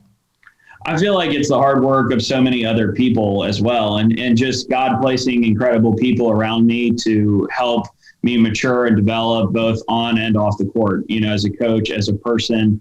It's just, I tell young people this all the time. It is incredible how much you grow up and change from the ages. I started coaching at 23. So, 9 years ago, I saw the world so differently than I do right now. And I thought I knew everything then. And the older you get, the less you know for sure. Or the more you realize you don't know things. And, I've just been so fortunate. My wife has been an incredible resource for me, coaching, loving me, being my best friend, and just helping me grow up, and develop into the leader that I really want to be. And, my family, I have a family full of coaches and sports people that have groomed, teachers that have groomed me, and all the other staff members that have been around, both at Valpo and here at Baylor, that I wouldn't be where I am without them. And then the players. The players have helped teach me how to teach them. And I think it just doesn't happen without two-way communication and working together day in and day out. And Coach, before we flip it over to the on the court stuff, because there's plenty going on there for you guys, I want to know from a family standpoint for Vanessa, your wife, when you told her, I'm sure you already have, what was that reaction like? No, she's really excited. I think for her, it's a bit of a relief. We can, continue working on the house that we're building. And, for her parents live here and they're all just really excited. And, we can look at them and tell them that they're going to be living in Waco for the rest of their lives and feel good about it. So she's really excited. I know, she's very proud of what we've been able to accomplish here. And for me in particular, and, just really excited. Yeah. Especially as a sports person, she gets it. So she's really happy. Wow. Well, I'll tell you this, that there's a fraternity of Baylor coaches that have been, look at Mike McGraw and Todd Harbour that are they are Baylor and they've always been Baylor, for decades, and exciting to see that, hey, you got another good, 30, 40 years of coaching in you? Gosh, that's a long time, but I would love to, for me, I feel, I'm young, I feel young. I'm excited for what's to come with this program and, what we can really build here. The previous coaches have done an incredible job of building everything that we have, and the players have laid the foundation, both past and present, but excited to bring in the future players and build this program to the perennial power that it deserves to be. Coach, on the court and with your season now moving into the postseason, I'll tell you, members of the media, we're supposed to be objective, right? We don't root for anybody. We're just here to support and make sure that everybody has a good time playing. I will tell you, when it came out that you guys had earned the number 2 overall national seed, I couldn't help but be absolutely pumped, because what spectacular bulletin board material, right? I would be lying if I didn't say that it's hanging in multiple places in the locker room. I'm pleased that the committee decided to give us that little bit of fuel for the fire. To provide that chip on the guy's shoulders. We've kind of played that role the whole year. We started out 15 in the country. We were picked to finish second in the Big 12. Coaches, people around the country, whether it's because of me and the interim role, the transition, the players not having been together, COVID, whatever it is, they've kind of doubted this group, and so I'm really excited that the guys have something else that they can look to, that they have to prove. And they're enjoying every bit of that. So I'm excited just to continue to build on it. Even still, the reaction, like you said, grateful to be that number 2 overall seed, to be able to host and have a weekend in Waco with these guys for the first 2 rounds. What was the reaction of the team when they found out, hey, in fact, you will be hosting, you're a national seed, and really the target's still on your back? Yeah, they're excited. They're really excited. They know, that there's so many great teams out there this year. Corpus won their conference. They're 17-4. They're having a fantastic year. Alabama is in, one of the toughest conferences in the country. It has beaten some really, really good teams this year. They're a top 25 program. And Oregon, it didn't lose a single match at home. Just beat Stanford, who's one of the most talented programs in the country. And so, for us to have those teams here, those guys know that they have to be ready to go. And we're going to have to, put our, anybody's perception that we're the best team in this region aside and go to work, because anyone can come out of here. At this point, Coach, like you said, you're looking at the field of teams that are coming to Waco. What do you make of this? Is this one of the tougher regions that you look across and say, hey, we really got our work cut out for us? I'd be hard pressed to find an easy region this year. To be honest, there's so many great teams out there. I don't think anybody would buy it if I said that this was the toughest region out there. There are some, especially given the Big Ten and the way that they seeded the Big Ten teams, there are some regions where there are teams that are top 10 that are playing other top 15 teams in the first round. If they win, they then get to play the host team who's seeded. So there are some tough situations out there that I think, we're envious. We do not envy what they're doing and having to go through. But certainly, mean, when you get Power 5 schools the caliber of Alabama and Oregon, and you get teams that are riding high off of winning their conference. I mean, Corpus can come in here, nothing to lose. Their whole women's team is here as well. It's going to be loud, and they're going to play confidently. So, for us, there's a target on our back, and we're going to have to, prove that we belong in Orlando. Yeah. This too, Coach, for you guys being the number 1 team in the country in the standings, but number 2 overall when it comes to postseason play. Every team that has number 1 going into the postseason has the target on their back. Look at Gonzaga in basketball, college football playoff. That number 1 means that you get the target. Does it feel like, while you're the number 1 team in the country in the rankings, number 2 in the postseason, that target is gone at all? Yes, I think for sure. People are not talking about Baylor, and I like that. I hope no one talks about us until we're lifting the trophy at the end of the year. And we appreciate that. We can do our thing and focus on ourselves and just go out and enjoy the competition and really, be gritty and feel like we're the hunters. And I think that's going to be the goal for us, no matter who we're playing and what the situation is. We want to make sure that we're proactive, we're courageous, and we're the hunters. Well, Coach, it starts this weekend. Going Saturday and then Sunday, a chance to continue through this tournament. When you look at the field, what is it going to take to hoist that trophy at the end of this year? What's it going to take to win a national championship when you examine how you're going to have to do it this season? Well, I think fortunately for us, we have the depth. We have the strength of level at every single spot, both in singles and doubles. It's just going to be a matter of are the guys going to be willing to go for it in the big situations? Are they going to be willing to take risks? Are they going to be willing to continue fighting when they're not having their best day? And when they can't muster up the ability to fight for themselves, that they can fight for the guy to their left and the guy to their right. And if they're willing to love each other more and mean it than the other teams in the country, then we will have a chance at the end. And that's all we can ask for. Coach, from the player's standpoint, I do want to mention we talked about it the other day, the individuals that are also going to compete in their own respects in national championships, 2 individuals and 1 doubles team. For those guys, how big is it not just for them, but for the program as a whole to have those players land in that spot? No, we're certainly excited. I think, for us, it's the way that the rankings shake out. We've got a few other guys and maybe another doubles team or 2 that probably deserve to be in there. But it's, I think those guys are winning at other spots and sacrificing for the team. And we really appreciate that. And I know that they're fulfilled in that regard. But I'm excited for, Adrian and Matthias, they belong there. For Matthias to be seeded, he'll be an All-American automatically. He deserves that.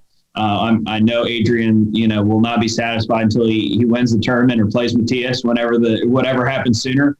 And to prove that he belongs as an All-American as well, and both of those guys, premier tennis players, in college tennis, and for Sven's been an All-American. I think he's widely regarded as one of the best doubles players in the country. He spent a lot of time ranked number 1 nationally.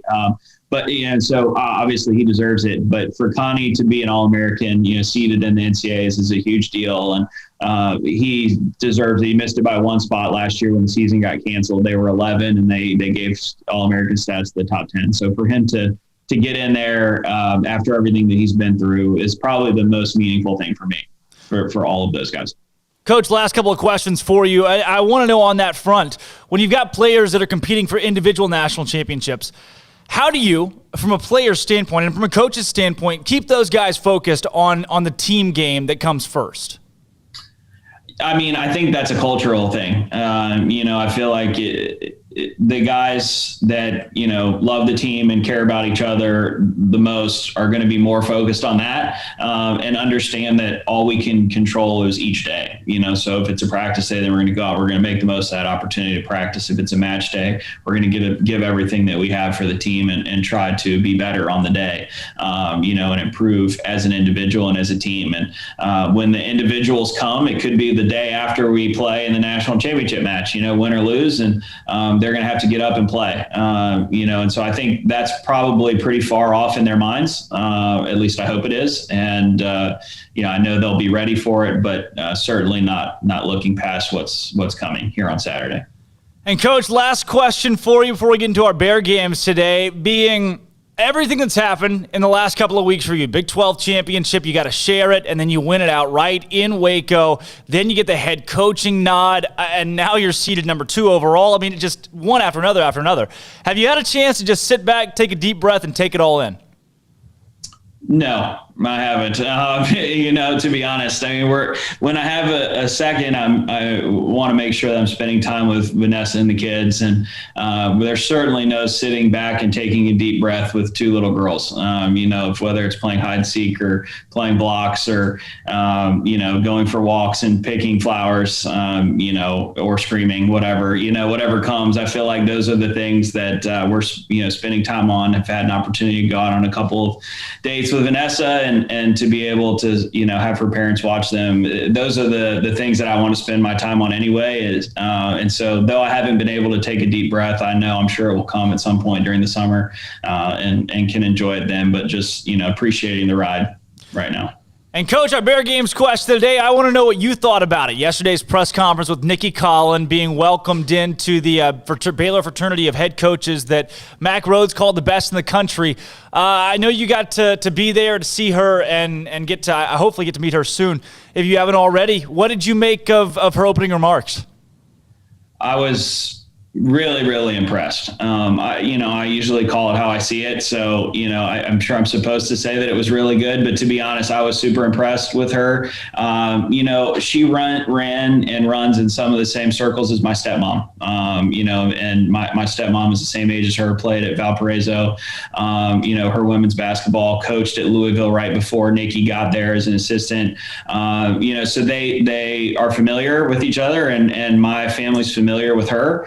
And she the closest person that I've had in my life to listening to Nicki is my stepmom, and hearing them, hearing what she had to say, it reminded me of Lisa, and I texted her and just, was so excited about what I was hearing that can't wait to meet Nicki and let her know that she won't, know me obviously, but that I have a connection to her just similarly to like the Drews. And I'm just excited to learn from her and just her humility, in the position, but also her confidence in her craft and how much she cares about her players, and to sit behind the girls and watch how excited they were and how, happy they seemed to be to have her there standing up, representing them. That was really cool. I hope, at some point that I can garner the same respect that she has. I love it. Coach Woodson, thanks so much for joining the show, and congratulations on being Baylor's 10th head coach in men's tennis history.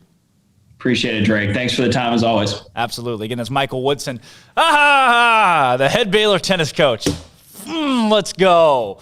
Got that nod just about a half hour before he came on the show today, where he found out that for sure he would be, for years to come, Baylor's head guy and the number 2 overall seed in the country with a shot at winning a national championship. That kicks off this weekend in Waco, so it starts Saturday. Men's tennis tab, the number 2 overall seed. They're going to play against A&M Corpus Christi in the first round. Corpus Christi is 19-4 overall. They won their conference. They're the 4 seed, Baylor the 1 seed, looking to upset Baylor. And then 2 seed Alabama, 14-11, against 3 seed Oregon, 16-6. The winner of that one will take on the winner of Baylor and A&M Corpus Christi in the championship match that takes place on Sunday. So that's what you got in Baylor tennis going around. The new head coach, Michael Woodson, as well. Big news. I love it. I love it. Michael Woodson, very deserving, and I love having him on the show. Glad that we can have him on the show again today. So, on top of that, when we come back from this break, Avery Skinner. I'll remember the name. You know the name, Brian Skinner, right? Well, his daughter, Avery Skinner, first-team All-American, AVCA first-team All-American. She was a national champion last year at Kentucky, and she has decided to make the move as a graduate transfer to come to Baylor, her dad's alma mater. She's maybe the best player on Kentucky's roster that just won a championship, and now she'll be with Coach McGuire next season at BU. We're going to talk to her up next. Don't go anywhere. When we come back, we're joined by Avery Skinner. This is Up Tempo. Nicki Collen, that's it. That's the name. Baylor's new women's basketball coach was officially introduced to Bear Nation yesterday at her opening press conference in the Farrell Center, where media, current players, and fans alike got their first look at Collen in the green and gold. Contrary to the flash and glamour of most opening press conferences, Collen met the public with a real, down-to-earth personality. She remarked that building a staff is a priority, but that her first priority is to recruit the current roster and keep her new players in Waco. Coach Bill Brock and players Moon Urson, Nalissa Smith, and Queen Egbo were all in attendance. It is yet to be announced if Brock and Urson will stay in Waco with Collen next season. In the golf game, Baylor's men's team has been awarded the number 7 seed at the Stillwater region of the 2021 NCAA Division I Men's Golf Championships. It's the program's 23rd straight NCAA tournament bid, and the match will take place in Stillwater May 17th to 19th. Baylor will compete against a field that includes OSU, Auburn, SMU, Illinois, Little Rock, and more. The top 5 teams from each of the 6 regionals will advance to the NCAA championships in late May and early June. And Jay Goebel's women's golf team notched 6 players on the Big 12 All-Academic team, while the men's team led the conference with 9 such honorees. And in national news, Auburn men's basketball has signed Arkansas transfer guard Desi Sills and LSU Tiger quarterback TJ Finley, who started 5 games as a Tiger last year as a freshman, will transfer from the program this offseason. I'm Jack McKenzie, in for Armstrong Sims, and that's all the news that is news in college sports. This has been not Armstrong's Minute, but Jack's Minute on SicEm365 Radio's Up Tempo.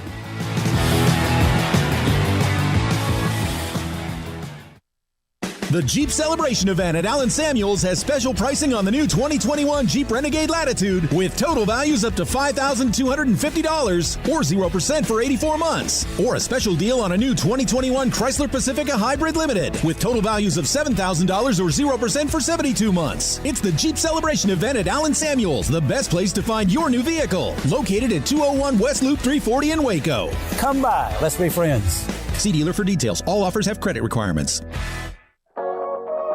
Waco Regional Tennis and Fitness was built to help give you a chance to enjoy elite tennis facilities and also remain fit or reshape your body. Now Waco Regional Tennis and Fitness has gone through its own physical changes. There are 7 large flat screens stretched across the main and improved weight room with Wi-Fi available and their own app to enjoy news, business, weather, or sports channels. The beautiful sound of active treadmills and elliptical machines, group exercise classes throughout each day, a new ballet bar for bar classes, a new look lounge and bar with beer and wine with more large flat screens available. Touchless water fountains outside each spacious men's and women's locker rooms, showers, sauna, and whirlpool. Upgraded PA system throughout the world-class tennis courts and lessons for adults and juniors. I promise you'll look and feel better. You just need to walk through the front door. Also, Waco Regional Tennis and Fitness with personal trainers Christy London and Randall Corley. 40-plus group exercise classes, including twice-a-week boot camp. So start today, not tomorrow, at Waco Regional Tennis and Fitness on Lakeshore Drive in Waco.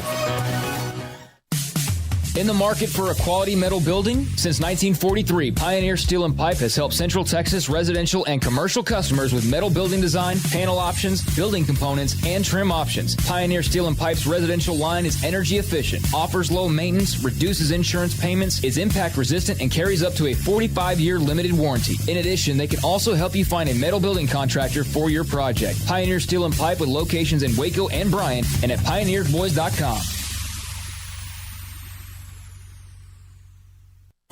At Ideal MRI, we feel blessed to be part of the Waco community. We're a small family business here in Central Texas. At times like this, the cost of healthcare has never been more important. And unfortunately, significant illnesses and injuries still occur. And that's why Ideal MRI is open and here to serve you through this difficult time. So if you need an MRI, ask your doctor about Ideal MRI. You can schedule online in minutes at idealmri.com or call 833-IDEAL-MRI.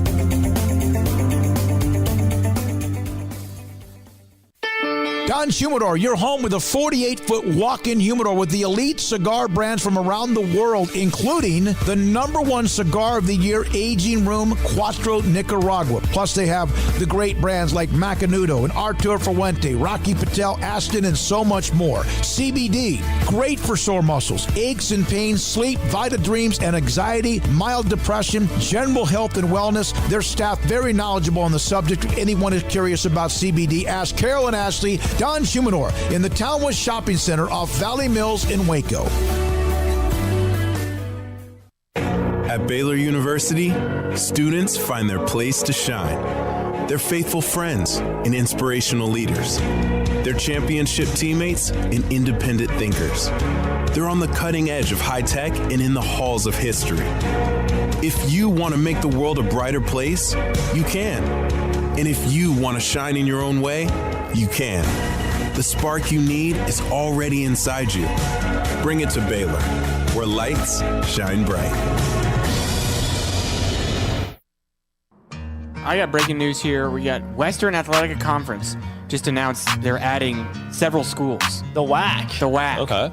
Welcome back to Up Tempo on SicEm365 Radio. I think Coach Gundy would be like my guy that I would just like just a hair. Yeah. I just want to be able to see it flow when I kind of slam his arm down. Here's Drake Toll. Welcome back into the Petty Clinic Low T Bears Den. Happy Thursday. Thursday, everybody. And a big week in Baylor athletics, Baylor sports. A couple of new faces in town. It's a new women's basketball coach in Nicki Collen, a kind of new men's tennis coach with Michael Woodson being promoted to head coach, and a new volleyball player. That's Avery Skinner joining the program. And I know that last name's familiar, and for good reason. Avery, thanks for joining the show today.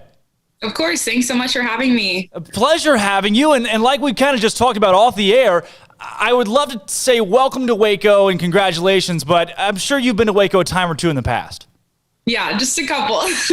So, Avery, walk us through. Obviously, your dad was a Baylor legend and a great basketball player in the green and gold.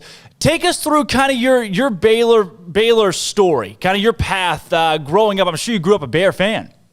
I definitely did. Yeah. So both my parents went to Baylor. My dad played basketball there. My mom was a student. And so that definitely has been a part of my upbringing. I grew up going to homecomings and games, and that was just a really fun part and highlight, coming to Waco occasionally. And so I've grown up definitely a fan, and been a little bit immersed in the culture and the tradition of Baylor, but I'm excited to be attending Baylor and be fully in it. So Avery, some of those earliest Baylor memories. Take me back through some of those that you still cherish when you think about the university as a whole. Yeah, I would definitely just say homecoming and going down and staying with my mom's college roommate and getting up and going to the parade and just kind of collecting candy and being able to watch my mom sing all the songs and everything and stuff that I'm sure I will learn. But I think that was just something really fun we looked forward to going to every year, and even the bonfire is something that my sister and I definitely look forward to. Avery, I'd be remiss, your dad was on our afternoon show not too long ago, actually, maybe about a week ago, talking about his career and then you playing in the national championship as well. And when I think Brian Skinner, I think 4-time, 4-year letterman at Baylor, 3-time All Big 12, and then a 14-year NBA career. What do you think when you hear Brian Skinner? Well, I think dad, definitely that's what everyone else thinks, and I definitely benefit from that and everything that he's been through, but I definitely just think dad, and he's really given me so much wisdom from the experience that he's had from sports and life. And I'm just super grateful to have him as a resource because not everyone does have that. Avery, along with that, I mean, having a dad that was playing professional basketball, being the NBA, what was that like for you? I'm sure you have a unique perspective on that I would love to get. Yeah. So obviously that just came with a lot of traveling. So he was gone a lot, and it was a lot of going to school on the weekdays and leaving Friday and going to visit and then coming back home. And we were able to kind of homeschool for a little bit so we could see him more. And so that was just, a definitely busy season of life. But as we got older, we kind of stayed stationary and we were able to kind of watch his career and see him. And that was really awesome to see. It definitely is different lifestyle, but is also a fun one and rewarding as well. Well, Avery, I know you'll get pestered with the questions about your dad and his career at Baylor so much, but now you're the star in town, coming back and being at Baylor after a career at Kentucky. I want to know your recruiting process. When you decided to transfer, use that graduate transfer year, what did that look like for you? What all went into that decision? Yeah, so it kind of just came down to academics, honestly. There was nothing wrong at Kentucky. I absolutely love the volleyball program, coaching staff, everyone there, and it will definitely always hold a special place in my heart. But it really came down for the best fit for me academically, and especially when pairing that with volleyball. And for me, that was Baylor, and volleyball came a little bit later. I had been accepted to the graduate program before, and was kind of leaning towards that, whether I played or not. But after it worked out, obviously I was super happy. And of course my ties here helped a little bit, but both programs are just so successful. And so I'm really excited to be able to do both. Avery, your success at Kentucky, first team AVCA All-American, and then a national championship, those accolades are huge. Take me through those. What it was like not just to be an All-American, but then to win it all at the biggest stage in collegiate volleyball. Yeah, it's crazy. And it's something that I watched growing up and always wondered what it felt like to be in that moment. And so to have that feeling and be able to win is just indescribable. And it's so much work that we put in before to be able to shine in that moment. But I think it was just a long time coming. Our season was so long. And so just trying to maintain physically, maintain skills, mentally, everything throughout that time. And the coaching staff at UK did a great job of giving us breaks when we needed it so that we were fresh when it came to the tournament. And obviously it was a little different being in a bubble, but to be able to come out on top at the end was really great. Avery, I don't know if you remember it, but I remember it. The Kentucky Wildcat volleyball team in Waco, Texas for the NCAA tournament. Do you have any memories from that in your junior season? Yeah, to be honest, we didn't have the best luck on that court. So I'm hoping that I have better luck on that court this time. But yeah, I mean, it definitely was not the outcome that we wanted. Looking back, I kind of, whenever I decided to come back here, I was like, man, I was there, but I obviously didn't know this was going to happen. So I'm looking forward to getting back into that gym and being in a Baylor jersey. I love it. And alongside you, also in Baylor jerseys, you got Yassiana Presley, Hannah Sedgwick, and then Lauren Harrison. 3 names, huge names in collegiate volleyball in general, and obviously at Baylor. What is it like to go from a national championship caliber program right back into a national championship caliber program? Yeah, I mean, I hope to not skip a beat. And I know that both the program that I'm coming from and the program that I'm going to both have been so successful and have big names for themselves in the volleyball world. And I know that their coaching staff is amazing. And so I'm just really excited to kind of get to know everyone, get in the gym, be able to work with the girls and see how they run their systems. You know, Avery, for the longest time, and especially when you were growing up, Baylor volleyball really wasn't on the map. There wasn't a lot to see on the national scale when it came to BU volleyball. And then comes Ryan McGuire, walks in from California and brings that swagger to Baylor volleyball and takes the team all the way to the national semifinal now just a year ago. Ryan McGuire, what does that name throughout this recruiting process and in volleyball in general mean to you? For sure. Definitely a successful coach. And I didn't really get to know him that well before during the recruiting process because he kind of came on as I was committing. But with the conversations that I've been able to have with him recently, he's a really great guy, very genuine, wants the best for everyone, and has held such a high standard. And so I'm really excited to get to know him better, be able to play under him. And I'm just really looking forward to that. Avery, I want to know, and I kind of skipped over this, going back a little bit. You ended up going to Lexington, being from Texas, though. What was that transition like, going from Texas? I don't want to say halfway across the country, but it's a pretty good trek to get to Lexington, Kentucky. It is, yeah. So my mindset kind of in the recruiting process was to let volleyball take me where it could. And so I wasn't set on staying home. And so when the opportunity at Kentucky arose, I was ready to go for it. And so decided to go play at Kentucky. And it definitely is far. 17 hours is not just a quick weekend trip. So the only time I've really been able to come back is when we play A&M or other Texas schools. But I'm glad that I did it. I'm glad that I went out. I was able to be exposed to so many new things. Experience things other than what Texas has to offer, but I'm also excited to come back. HEB, a Whataburger on every corner, having the blue bonnets. What is it like now being back in Texas and knowing that you will be in Texas for at least the next year? I'm pumped. Yeah, HEB, it's something that no one knows about, but if they were to go, they would know why it's so special. I mean, I'm really looking forward to that. Torchy's Tacos, you name it, all the things Texas has to offer. I'm really excited. And Avery, have you had the chance to come back to Baylor's campus since you've made this decision? And if not, what do you expect of that when you do? Yeah, so I actually haven't.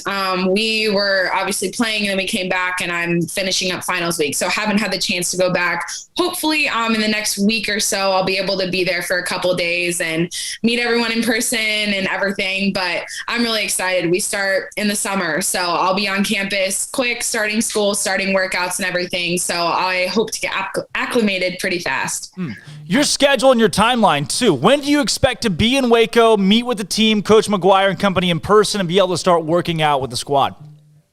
Yeah, so I think that'll all officially start May 31st. So we'll start workouts June 1st. I start school June 1st. So everything will really get rolling on that day. Bring it on. Avery, along with that, Baylor volleyball is not just a culture program, but Baylor in itself is a culture school. The faith basis and really valuing family, and things go deeper, so much deeper than sports at Baylor. Is that something that you value? Was that a tie for you to come back to Baylor? For sure. I know that Baylor is a Christian school, and so that's something that I was brought up in. And so I'm really excited. Kentucky is not. So it will be different, and I definitely am going to miss the people that I've had at UK, but I'm really excited to kind of find a new community and new people and be a part of that culture. And Avery, have you had any conversations with current Baylor volleyball players since you've made this decision? Yeah, so Presley Anderson, we knew each other ahead of time, and so we've been kind of texting back and forth in the little bit similar situation of grad transfer, and so she's helped a lot giving me information. It's just difficult coming in not knowing really anything, and so she was in that spot just a year ago, so she's been super helpful, and I'm excited to get on campus so we can all be together. Avery, I know it's super fresh and that this is a decision. I mean, you're spending the next year of your career of volleyball at Baylor University and walking into, like we talked about, a championship caliber program. Have you already thought about what it's going to be like next season to dress up in the green and gold and compete for Baylor? I have. I don't think it's completely set in yet, but I'm just really excited, I think, just to be able to get on the court and play volleyball. And that's something that I love, and I know that those girls do too. And so that'll be something that bonds us. And I think at the end of the day, we're all just trying to work as hard as we can to be the best that we can. And so I'm really excited to kind of get to Baylor, have that common goal, and be able to play with everyone. And Avery, what are those goals that you've set? I mean, is it national championship caliber for you to come to Baylor? I mean, is that the goal, to win a national championship again, but do it at Baylor with Coach Ryan McGuire and company? Absolutely. I mean, I don't know if no one has ever won 2 national championships in the same year in volleyball. So I would be so excited to do that. I just want to give whatever I can to this team. And I want to be All-American. I want to set those goals. But I just want to be able to do the job that they need me to do. And so whatever that is, I hope that leads to a national championship. Avery, that was gonna be my last question. Would have been a great one to end on, but I can't help but think you've got the national championship experience that you're able to bring to Baylor. There are a lot of players who transfer in. They're quiet pieces that just get the job done because they know they can only be there 1 year. How do you plan to pour into this team, be a leader, and share your experience with a squad that hasn't yet won a title? Yeah, I think I'm just going to focus on being myself. And I definitely want to share the information that I have, the experiences that I've been through, but at the same time, we're all on one team. And so I think just focusing on that, focusing on ways that I can pour into my teammates and just work hard together so that we can get to that point. Avery, thank you so much for joining the show today. It was a pleasure to have you on to talk about this transition for you moving into Baylor volleyball, and congratulations on this decision. I know everybody here is very excited to have you.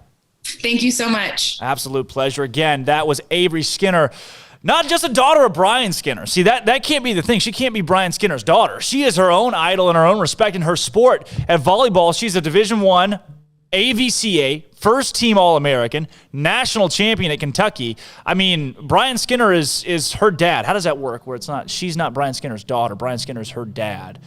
He is the dad of Avery Skinner. That was Avery Skinner of the Baylor volleyball team. Be on campus within a month to work out with the team and then prepare for next season. National championship aspirations, the roster builds. She talked about Presley Anderson. You got Lauren Harrison, Yassiana Presley, Hannah Sedgwick. Those 3 players are first-team All-American caliber players. Add in an already All-American to that list with Avery Skinner and Baylor volleyball. Coach Ryan McGuire, they're going to be unbelievable next year. Kara McGee, and Schnell, Graham, Schreiber, the like. Going to be a really good squad. I'm Drake Toll, Andrew Robertson, Jack McKenzie. When we come back, we're talking about yesterday's presser. Hey, talking about yesterday's presser, and I got the best 15 minutes of that clipped down for you. I know not a lot of folks have time to sit through a full hour's worth of press conference clips, but that's all right because I got it all cut down for you. We're going to do the best 15 minutes of yesterday's press conference with Coach Nicki Collen and answer some of your questions, get to your thoughts about the Nicki Collen hire that you posted on yesterday's Up-Tempo mailbag. When we come back, we're talking Nicki Collen and the hire at Baylor. I'm Drake Toll, Andrew Robertson, Jack McKenzie. This is Up-Tempo. Nicki Collen, that's it. That's the name. Baylor's new women's basketball coach was officially introduced to Bear Nation yesterday at her opening press conference in the Farrell Center, where media, current players, and fans alike got their first look at Collen in the green and gold. Contrary to the flash and glamour of most opening press conferences, Collen met the public with a real, down-to-earth personality. She remarked that building a staff is a priority, but that her first priority is to recruit the current roster and keep her new players in Waco. Coach Bill Brock and players Moon Urson, Nalissa Smith, and Queen Egbo were all in attendance. It is yet to be announced if Brock and Urson will stay in Waco with Collen next season. In the golf game, Baylor's men's team has been awarded the number 7 seed at the Stillwater region of the 2021 NCAA Division I Men's Golf Championships. It's the program's 23rd straight NCAA tournament bid, and the match will take place in Stillwater May 17th to 19th. Baylor will compete against a field that includes OSU, Auburn, SMU, Illinois, Little Rock, and more. The top 5 teams from each of the 6 regionals will advance to the NCAA championships in late May and early June. And Jay Gobel's women's golf team notched 6 players on the Big 12 All-Academic team, while the men's team led the conference with 9 such honorees. And in national news, Auburn men's basketball has signed Arkansas transfer guard Desi Sills and LSU Tiger quarterback TJ Finley, who started 5 games as a Tiger last year as a freshman, will transfer from the program this offseason. I'm Jack McKenzie, in for Armstrong Sims, and that's all the news that is news in college sports. This has been not Armstrong's Minute, but Jack's Minute on SicEm365 Radio's Up-Tempo. From the first workout to the last practice, sports is an incredible and rewarding challenge. Hi, everyone. This is Dan Ingham with the First National Bank of Central Texas, and we're proud to support each athlete, every parent, and our educators.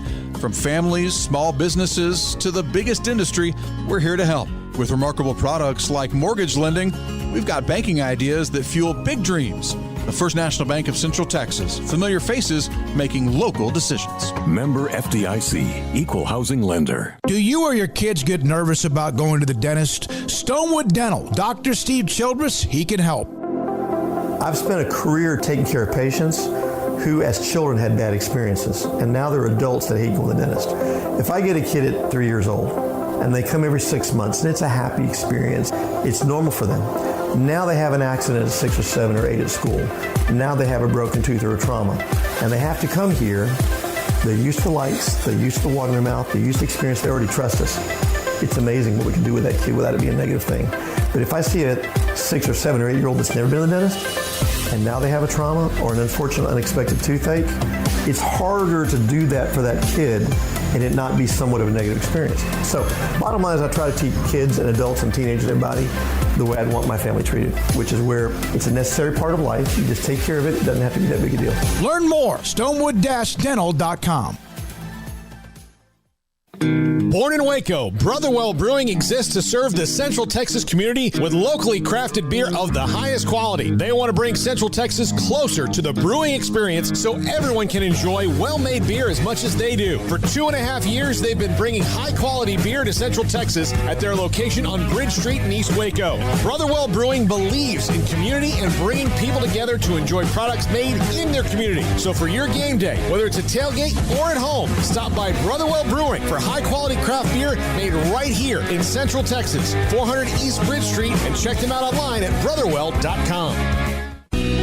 Let Camille Johnson Realtors guide you seamlessly through the process of buying your dream home or selling your current one. Commercial, farm and ranch, or residential, Camille Johnson Realtors can smoothly and successfully lead you through any transaction. With a team of 28 experienced agents who are excited about serving you, Camille Johnson Realtors services the entire greater Waco area. If you're in the market to buy or sell, contact Camille Johnson Realtors, 104 Midway Center in Woodway, or find them online at www.camillejohnson.com. Camille Johnson Realtors, elegant, charming, warm, welcome home. Southwest Sports Medicine and Orthopedics, the team physician of Baylor Athletics. Our doctors specialize in the diagnosis and treatment of any and all sports-related injuries. Celebrating over a decade of service in Central Texas, our doctors are equipped to handle a wide range of issues, whether it's your foot or ankle, orthopedic spine care, your hand or wrist, knee and shoulder pain, or if you're in need of our arthritis or total joint clinic. Come see us at the new Baylor Scott and White Ted and Sue Getterman Sports and Orthopedic Center. Trusted doctors at Baylor Trust, Southwest Sports Medicine and Orthopedics. Our goal is to get you back in the game. Texas Farm Bureau Insurance has protected fellow Texans with auto, home, health, and life insurance since 1952. With more than 260,000 square miles of land and 27 million people, that's a lot to cover. Whether you're wrangling cattle or wrangling kids, we're proud to protect Texans in all Texan ways of life. Stop by and see our agents at one of our 3 McLennan County locations. Coverage and discounts are subject to qualifications and policy terms and may vary by situation. Welcome back to Up Tempo on SicEm365 Radio. What you just said is one of the most insanely idiotic things I have ever heard. Everyone in this room is now dumber for having listened to it. I award you no points, and may God have mercy on your soul. Now back to the Bears Den with Drake Toll for a Baylor take on your lunch break. Welcome back to the Petty Clinic Low T Bears Den. I'm Drake Toll alongside Jack McKenzie and Andrew Robertson, and I get it. You go to Baylor Athletics YouTube and you scroll through, and it's way too long to watch the entire press conference from Nicki Collen the other day, yesterday, where it was her, President Livingstone, and then Mac Rhodes as well. So here's what I did. I went in, I cut it down to the best 15 minutes. Her opening statement, some Q&A stuff. These are the highlights of what you need to see. The must-see stuff from yesterday's press conference with Nicki Collen as she was introduced to Baylor Nation. And you can see in this clip just how genuine she is. I mean, this is a really good culture fit. Mac Rhodes got the hire right when it comes from a culture standpoint. So check this out. It is Nicki Collen being introduced to Baylor University and Baylor Nation for the first time.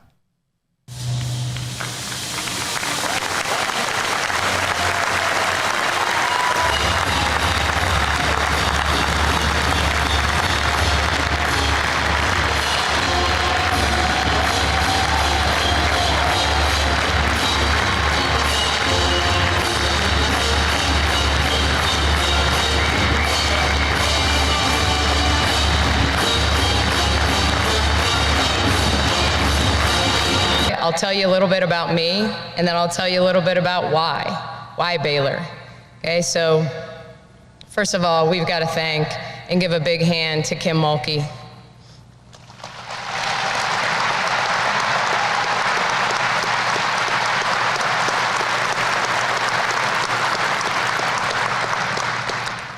Obviously, Baylor is synonymous with Kim Mulkey, and these banners show that. To her former staff, believe me, I know as a head coach, you're only as good as your staff. You all have to be rowing in the right direction. So to all our former staffs, thank you, thank you. And to the former players, this is your program. From Sheila Lambert to Sophia Young, BG to Odyssey Sims, this is your program. To my current players, where were they at? Happy birthday, Caitlin. We don't have to sing. I am incredibly grateful for this opportunity to coach you guys, incredibly, and to the current staff here right now. I've watched you from afar, and you will always be the priority. You will always be the priority. If there's one thing I learned in the WNBA that's a player-first league, it's about the players.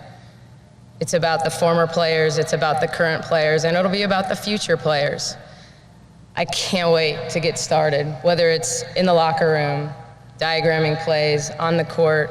My goal is to make you the best players that you can be. My goal is to hang more championships in here. And my goal is to help you achieve your dreams, whether that's in basketball, on the court, off the court, whatever it is. This will always be about you. To the fans, you probably didn't know my name before a couple days ago. I get it. I'll tell you a little bit about myself in a minute. But thank you for setting the standard for what it looks like to show up for a team day in and day out. I'm sure it was a whole lot of fun because there were a lot of wins, but ultimately I know that this fan base is a fan base that's going to support these players no matter what. I promise you'll love how we play.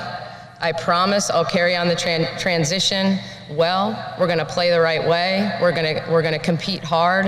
We're going to be respectful of our opponents. And we're going to dive on loose balls, and you will have fun watching us play. If nothing else, you are going to continue to have fun watching these guys compete. If you embrace me, I'm going to embrace you. And I probably should flip that around, because I'm probably going to embrace you before you embrace me, because you might be thinking, is she any dang good? But I honestly, I will embrace you first. And lastly, to my family. So yeah, you don't know who Nicki Collen is. I get it. I haven't had the same trajectory as a lot of people in this profession. I've been in and out of the profession. I've been a stay-at-home mom. I've been a broadcaster.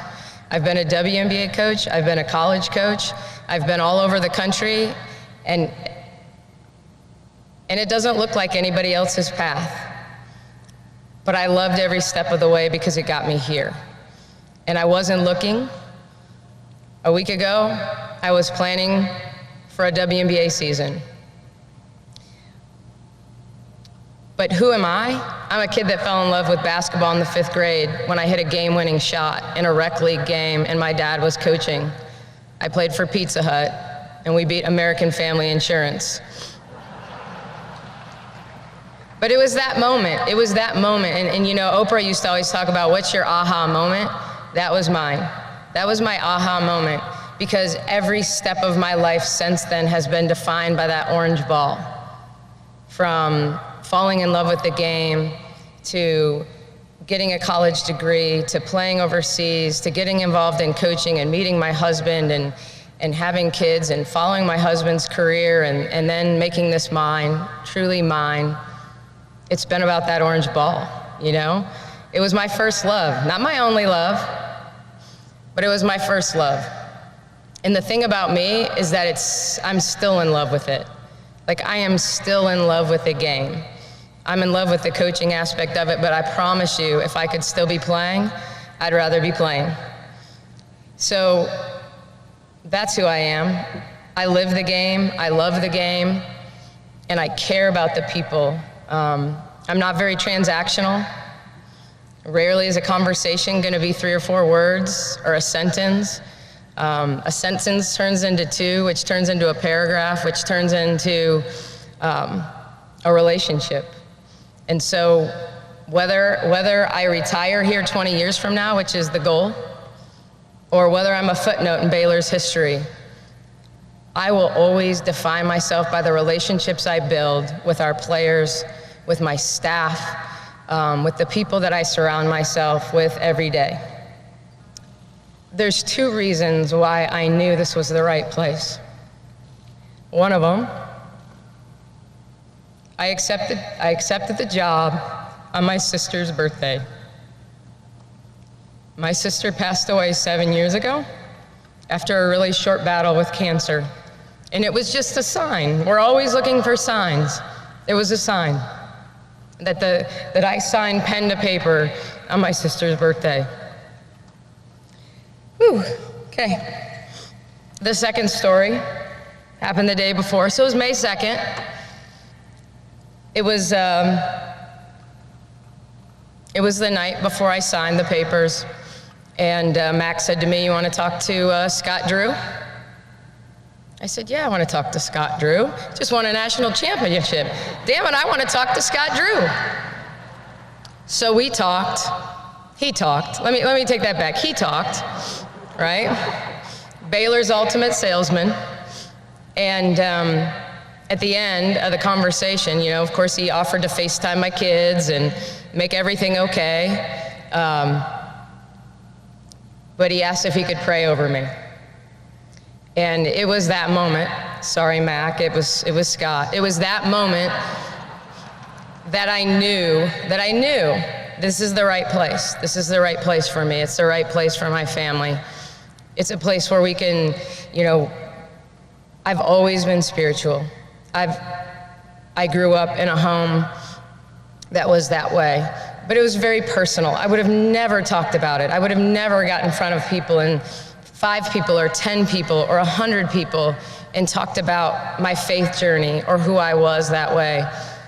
But when my sister got diagnosed with cancer, she asked me to be her spiritual counselor. And we shared scripture on a daily basis. And it was about all she could do during that stretch.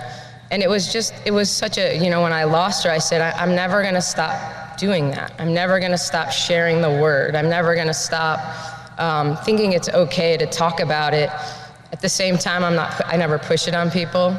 I will never push it on people. But I think it's important to meet people where they're at. And not unlike making a player a little better at their crossover or their jump shot, what is it that I can help them with off the court? And that's just one area. So to wrap this, I just want to say I'm incredibly humble. I'm incredibly grateful for this opportunity. I can't wait to align with all the sports who are here who have had so much success, to be a part of not only the academic environment here, but the athletic environment here. And with that, I just say SicEm. That doesn't work either. Here we go. All right. We are going to let everyone here listen in to a mini news conference with Coach Collen. We're going to take questions from the media. Now, I know, Pat Hickey, I know you've got questions, but just hold on to them. You'll get a chance to ask those at some point. So this is for media only. And our media are right here in the middle. If, Jerry Hill, you be first. If you could stand up, and when you're recognized, please identify yourself and your outlet, and then your question for Coach Collen. Jerry Hill, Baylor Bear Insider. Coach, welcome to Baylor. First question for you would be, you went to the WNBA, I guess, 5 years ago. Was the plan always to get back to college coaching? There wasn't a plan. I'm always on the what's the best opportunity, what's the best place for growth. There was never a plan. After my sister passed away, the plan was I wanted to stay in coaching, and we wanted to be near to family. So I went to Florida Gulf Coast and learned a ton from Carl Semesco. When I had the chance to go to the WNBA, it wasn't about the WNBA. It was about working with Curt Miller. So that was the decision. That was the opportunity. That opportunity turned into being a head coach for the Atlanta Dream. So then that was the opportunity. I wasn't looking to come back to college. I wasn't looking to move in the WNBA. I've always believed when you're happy where you're at, things can unfold organically. And that's just what happened here. If you'd asked me a week ago if I'd have been the head coach at Baylor, I would have said, heck no. But here we are. So this was the next best opportunity. And I'd like to stay here a long time. Bryce Cherry, Waco Trib. Coach, welcome to Baylor. My question is regarding your coaching staff, and has that started to formulate? I mean, do you have some ideas of what that'll look like? Yeah, certainly have ideas. I'm going to be really honest. These last 36 hours have been insane. I think I'll start to get back to coaching. And kind of building a program, probably after the reception tonight. But really the priority, admittedly, is these players. I gotta re-recruit these players. I gotta make them feel like I'm the right person for them, that this is still the right place for them. So they've been the first priority. Having said that, yes, I'm gonna have conversation with coaches to figure out the staff, but that'll be a work in progress. And I think I said this on a lot of the calls this morning. Hiring a staff is dominoes. You want people that challenge you, that compliment you, that. Congratulations, Coach. Jack Allen with ABC 25 here in Waco. Obviously, coming on the heels of a Hall of Fame coach, how do you plan to make this program your own, knowing the culture and the history that's already here? Well, that starts with me trying not to be Kim. It's just going to start there. The people at Baylor believed I was the right person right now.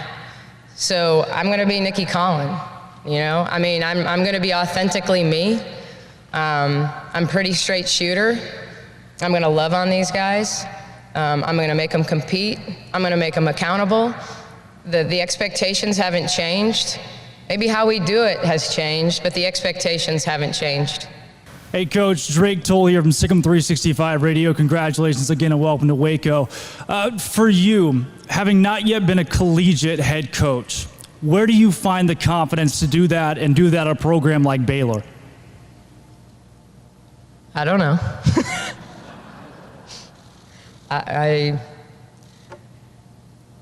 I kept hearing the message yesterday from people that they were interviewing about me, and Michelle Vopel's like, she's just so confident. She's just so confident. I don't know. It's you. If you put in the work, if you know your craft, you're going to be confident about it. I mean, I've said as an adult, there is one thing in this world that I'm supremely confident about, and that's basketball. How to play it, how to coach it, how to communicate it. That's what I get. Being a parent, man, I've screwed up a million things being a parent, right? I mean, you're just trying to figure it out.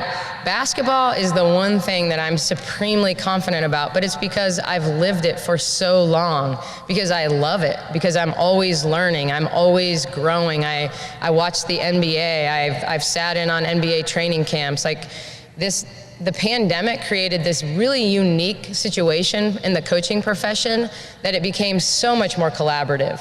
Like Zoom happened, and all of a sudden we're all bored and with nothing to do, and we're jumping on Zoom and collaborating. That's awesome. So it's just the idea of like, wow, I guess I'm just confident because I love what I do and I want to be great. That from Coach Nicki Collen yesterday, her opening press conference, where she talked about being great. She talked about her sister's passing, and how it all comes full circle.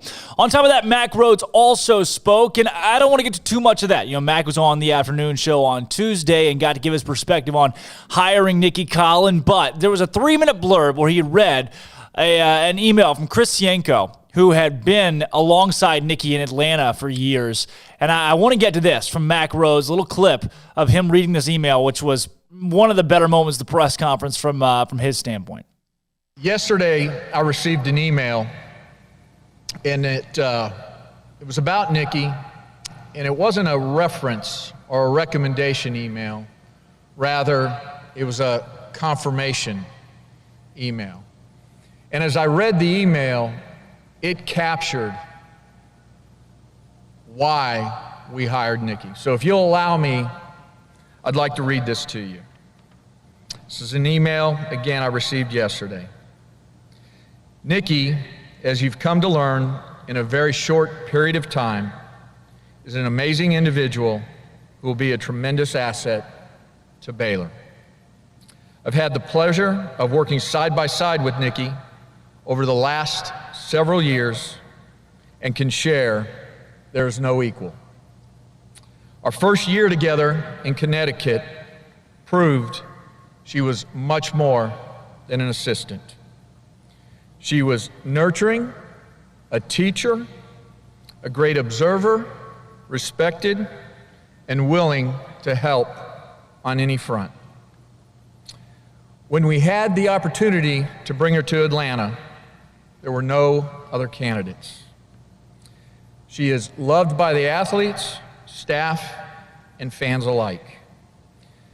Nicki reciprocates by doing all that is necessary to surpass expectations and be equipped for every situation. I can assure you that Nicki will be better prepared than any coach in the Big 12 and would argue the country. Great things will continue for Baylor women's basketball. I'm so incredibly happy for Nicki, but equally for all of you. Working with Nicki is easy and delightful. She has no ego and wants only to please. That said, she will work hard with the team and get them ready for any and all circumstances on the court and in life. Her players know that she is a shoulder to lean on and a voice of reason. Her skills as a mother translate to the court and will do so with these young women she is about to coach. And most important, Nicki is a woman of faith, which helped guide her through her journey. Mr. Rhodes, you and your team have made the perfect choice for the future of the women's program. That from Mac Rhodes on Nicki Collen. He was in that by Chris Yanko, who was on the afternoon show earlier this week about Collen and what she brings to the table at Baylor. You open up a mailbag, says, well, that was something. Nicki Collen is a straight shooter at the very least. What were your takeaways from the press conference? Any lingering questions still out there that have yet to be addressed? I hit myself with your hardest-hitting inquiries. Questions, comments, concerns are all welcome, and as always, we'll address them on the show. So we're doing that now. Open up the mailbag. Baylor 1984. Any chance Satia stays on? I don't think so. Says if she was definitely going to Baton Rouge, I think she'd have changed her Twitter stuff. It's still all Baylor. I don't know that she's going to Baton Rouge, but I also don't know that Satia is staying at Baylor. Right now, if I had to speculate, pure speculation, I don't think Satia Messer will still be at Baylor come next season from most of the stuff that I'm hearing. I could be off base on that, but it sounds like that's where we're going to go. Arky4BU says, where do we stand with Miriam Dowda? When is she supposed to arrive on campus? I haven't heard anything from her yet. I'm going to put a text out to her high school head coach. I need to do that today, actually. Thank you for reminding me. Put a text out to her high school head coach and see what her recruitment looks like right now and try to get tabs on what Miriam Dowda is going to do.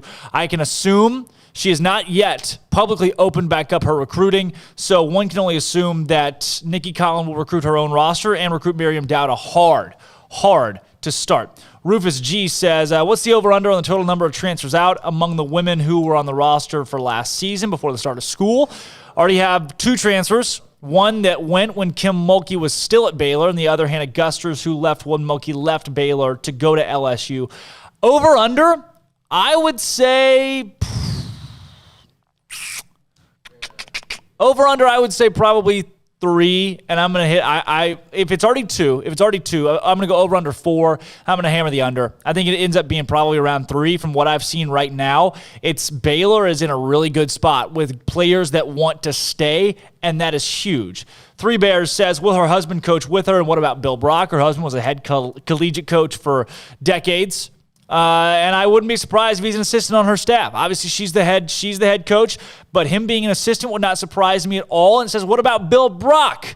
Bill Brock was at the press conference yesterday. I think that bodes well if you are Nicki Collen and she wants to keep. I can only imagine she wants to keep Bill Brock. You're gonna have to retain more of those players, have more continuity, and why would you not want Bill Brock on staff next season? One can only hope that she keeps Bill Brock and that Bill Brock wants to stay in Waco. He's built a base here. I would not be surprised in the slightest if he stays. I think right now everything that we're hearing leans that he does in fact stay at Baylor and that Bill Brock is on staff with Nicki Collen, and at that point, I think that's the biggest recruiting win that you can get on the front end of this, because it sounded like Nalissa Smith and Queen Egbo were probably along for the ride no matter who was hired.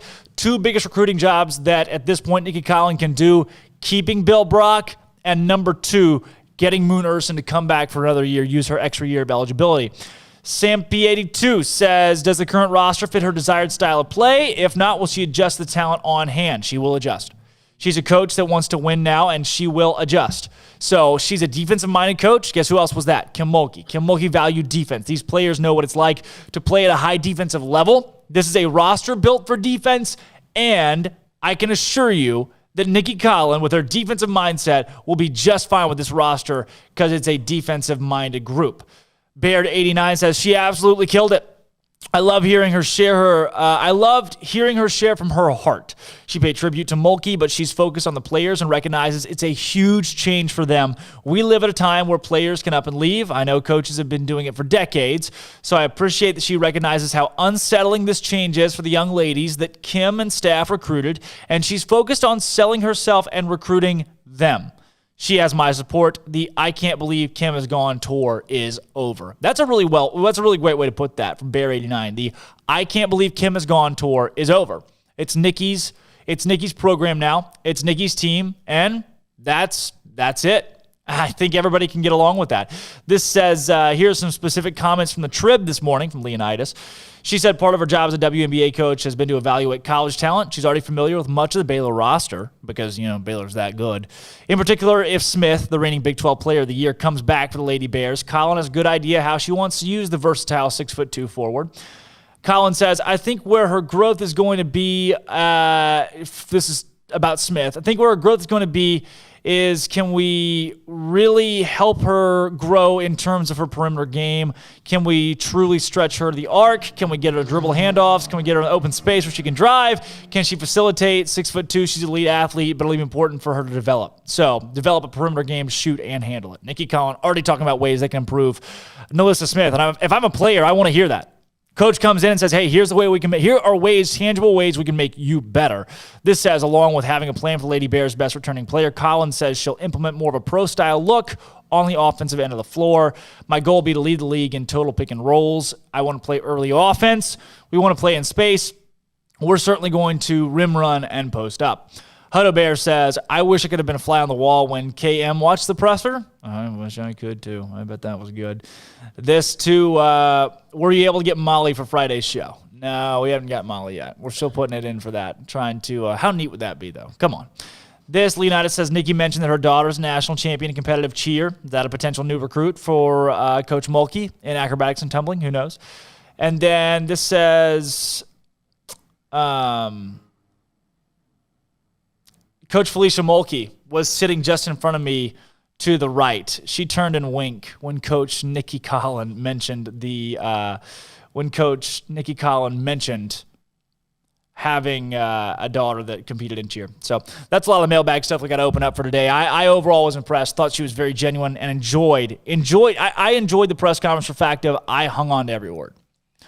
She wasn't riled up. She didn't get up there and start screaming and hollering and shooting fire and this is it. We're going to win a national championship next year. She was real. And I feel like you don't get a lot of real people in sports or in life anymore. And Nicki Collen yesterday in her opening press conference was real. And I appreciate that. I really appreciated what she brought to the table. And I tweeted it yesterday, Nicki Collen will win at Baylor. I firmly believe Nicki Collen will win at Baylor. Take it to the bank. Take it to the bank. Starting next season, she will win at Baylor. She's got the pieces in place with NaLyssa Smith and Queen Egbo. Hopefully Moon Urson comes back and Bill Brock stays on staff. And this team could do some crazy things. This team could do some really crazy things under Nicki Collen in year one and moving forward past that. She'll recruit the transfer portal. She'll recruit freshmen. She'll build a base. And Nicki Collen will win at Baylor based on what we saw yesterday, what we've heard from Mack Rhodes, the selection committee, and those who have talked about her. She's a real deal. She's a real deal. If you're not behind it yet, get on behind it because this is a big hire. I'm Drake Toll, Jack McKenzie, Andrew Robertson. When we come back from this break, we're doing celebrity birthdays and this day in sports history because a lot of people were born today and even more things happen in history. This, don't go anywhere, is Up Tempo. Nicki Collen, that's it. That's the name. Baylor's new women's basketball coach was officially introduced to Bear Nation yesterday at her opening press conference in the Farrell Center, where media, current players, and fans alike got their first look at Collen in the green and gold. Contrary to the flash and glamour of most opening press conferences, Collen met the public with a real, down-to-earth personality. She remarked that building a staff is a priority, but that her first priority is to recruit the current roster and keep her new players in Waco. Coach Bill Brock and players Moon Urson, NaLyssa Smith, and Queen Egbo were all in attendance. It is yet to be announced if Brock and Urson will stay in Waco with Collen next season. In the golf game, Baylor's men's team has been awarded the number 7 seed at the Stillwater region of the 2021 NCAA Division I Men's Golf Championships. It's the program's 23rd straight NCAA tournament bid, and the match will take place in Stillwater May 17th to 19th. Baylor will compete against a field that includes OSU, Auburn, SMU, Illinois, Little Rock, and more. The top 5 teams from each of the 6 regionals will advance to the NCAA championships in late May and early June. And Jay Goebel's women's golf team notched 6 players on the Big 12 All-Academic team, while the men's team led the conference with 9 such honorees. And in national news, Auburn men's basketball has signed Arkansas transfer guard Desi Sills and LSU Tiger quarterback TJ Finley, who started 5 games as a Tiger last year as a freshman, will transfer from the program this offseason. I'm Jack McKenzie, in for Armstrong Sims, and that's all the news that is news in college sports. This has been not Armstrong's Minute, but Jack's Minute on SicEm365 Radio's Up Tempo.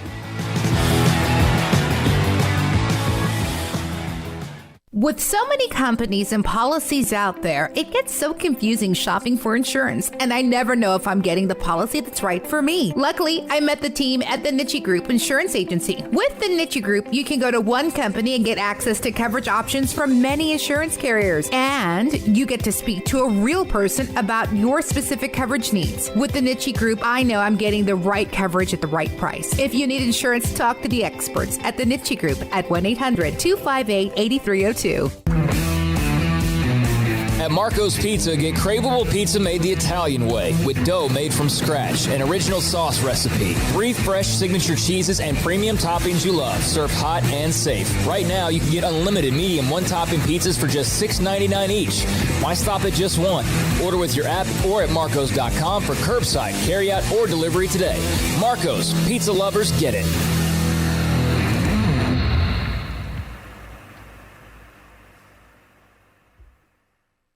From the first workout to the last practice, sports is an incredible challenge. Hi, this is Dan Ingham with the First National Bank of Central Texas, and we're proud to support each athlete, every parent, and our educators. From families, small businesses, to the biggest industry, we're here to help. With remarkable products like instant issue debit cards free at all of our banking centers, we've got banking ideas that fuel big dreams. The First National Bank of Central Texas. Familiar faces making local decisions. Member FDIC, Equal Housing Lender.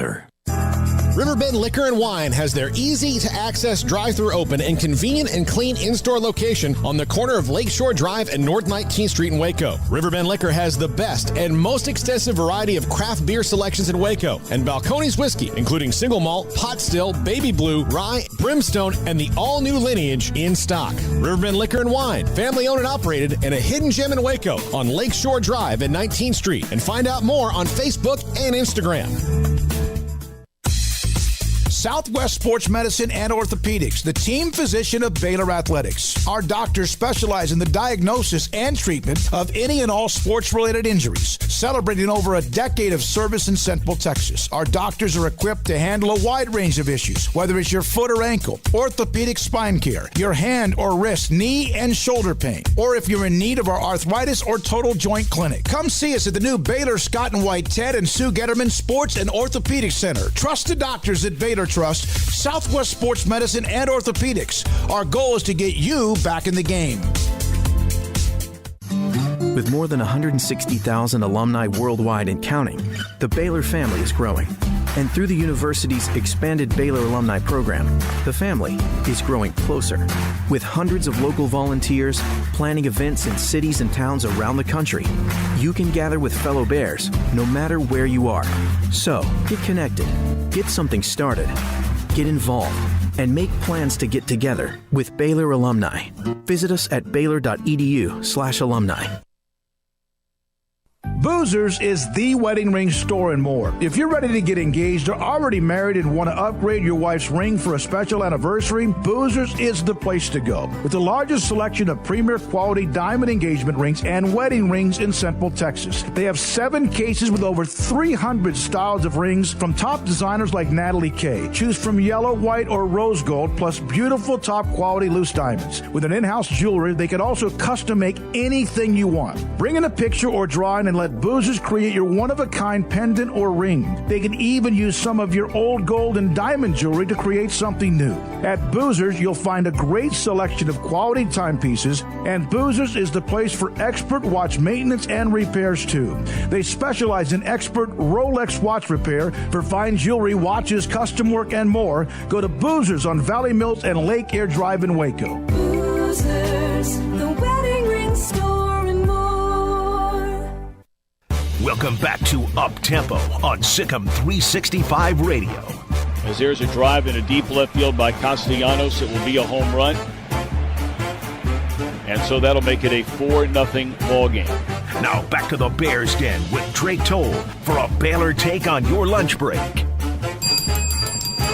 And welcome back into the Petty Clinic Low T Bears Den. I am Drake Toll alongside Jack McKenzie and Andrew Robertson.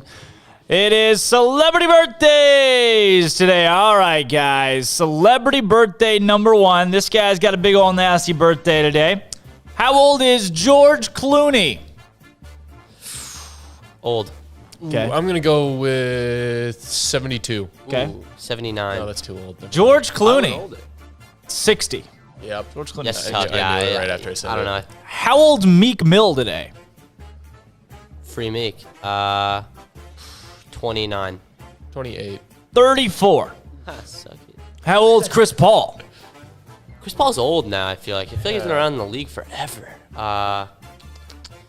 30. I'm going to go with 33. 36. 36. Oh, Chris all right. Paul's getting up there. He's good. Archie Harrison Mountbatten Windsor. No. He's a family member. How old is he? Of yours? No. Who's One. Who's he a family member of? Okay, we have a 1. 100. He's 2. Damn it. Wow, He is close, 2 man. today. He is That's 2. impressive. Yeah, it's Meghan Markle and you Harry's knew. kid. Oh, it is Markle's kid. I didn't Nice. know that. Jose Altuve. Cheater. Yes, hardly know her. Cheater and 30. 30. 29. 31 for Jose Altuve today. Tom Bergeron. Ooh, AFV. Yep, America's Funniest Home Videos. Yes. Oh, wow. He's got to be old. Yeah, I'm going to go with 58, though. Ooh, Okay. I was going to go 66. No way. He's Really? 66 years old today. Wow. Tom Great Bergeron job, is A-Rob. 66 Put that in years your old. pipe and smoke it. Wow. Zayed bin Sultan Al Nahyan. He was a world leader of the world. Was. Yeah, he's no longer No with longer us. currently? Okay. 179. Okay. I'm going to go with 100. Nope, 103. Bob Seger. I said 105. Bob Seger. You were close. That is pretty insane. Night Moves, Bob Seger. Night Moves. On thunder. We'll get copyrighted. Bob Seger. 45. 60. 76. Wow. For old Bob Seger today. That's great. Quinn. Quinn's birthday. That's all we get? Quinn 92? Quinn who? Yeah. Okay. You never heard Quinn 92? Nope. Some good music. It is very good music. I'm going to go with 27. 29. No way. He is 29 years old. Come on. 29 years old. A-Rob's killing me. Jason Witten's birthday is today. Oh. Why do I know this? I think it's like, I'm going to go 40. 35. 39. And Tony Blair, who's also a world leader. Tony Blair's birthday is today. Former Prime Minister. Of what? Britain. Britain, yeah. That's impressive. Sorry, poli-sci major. birthdays today? I don't know. 95. 54. 68. Willie Mays, last one. Willie Mays. Why is that name so familiar? Baseball? Baseball legend. Okay, yeah, there you go. He's old. Yeah. 120. Okay. 111. He's 90. He's still alive. I don't know, man. Still alive. Wow. First I know international boxing match this day in sports history. Bob Whitaker beats Tito DeCarney. First boxing match First ever? international boxing match. 1915. Okay. I don't know. We have to give the age, not the year, right? The year. I don't know. 150. It's the year. It's The year. It's this day in sports 150 history. BC. Sorry, I forgot. We switched games. 150 BC. No, 1875. 1733. First international boxing match boxing's took place old. today. 1730. That was America. Well, okay. Yeah, right. Yeah, it It wasn't even a thing. Yeah, I don't know. Guys punching each other is kind of an Yeah. old Yeah, thing. guess it's been so. around for a while. Predates America. Babe Ruth hit his first career home run in what year of this day? 1904. I don't know. Okay. I know Fenway was built in 1912, so I'm going to go got with baseballs. like 1914. 1915. No way. Yeah. World Snooker Championship. Crucible Theatre, Sheffield. Englishman Judd Trump wins his first world crown by beating John Higgins of Scotland 18-9 in snooker. 2000. 2019. Oh, gosh dang it. All right, I'm Drake Toll, Andrew Robertson, Jack McKenzie. When we come back tomorrow at 11 o'clock, we're talking more Baylor sports around the world of women's college basketball. Football, we'll talk football tomorrow. We'll talk it all tomorrow. Big weekend coming up in baseball and softball as well. We'll see you at 11 o'clock tomorrow. Drake Toll, Jack McKenzie, Andrew Robertson. This has been Up Tempo.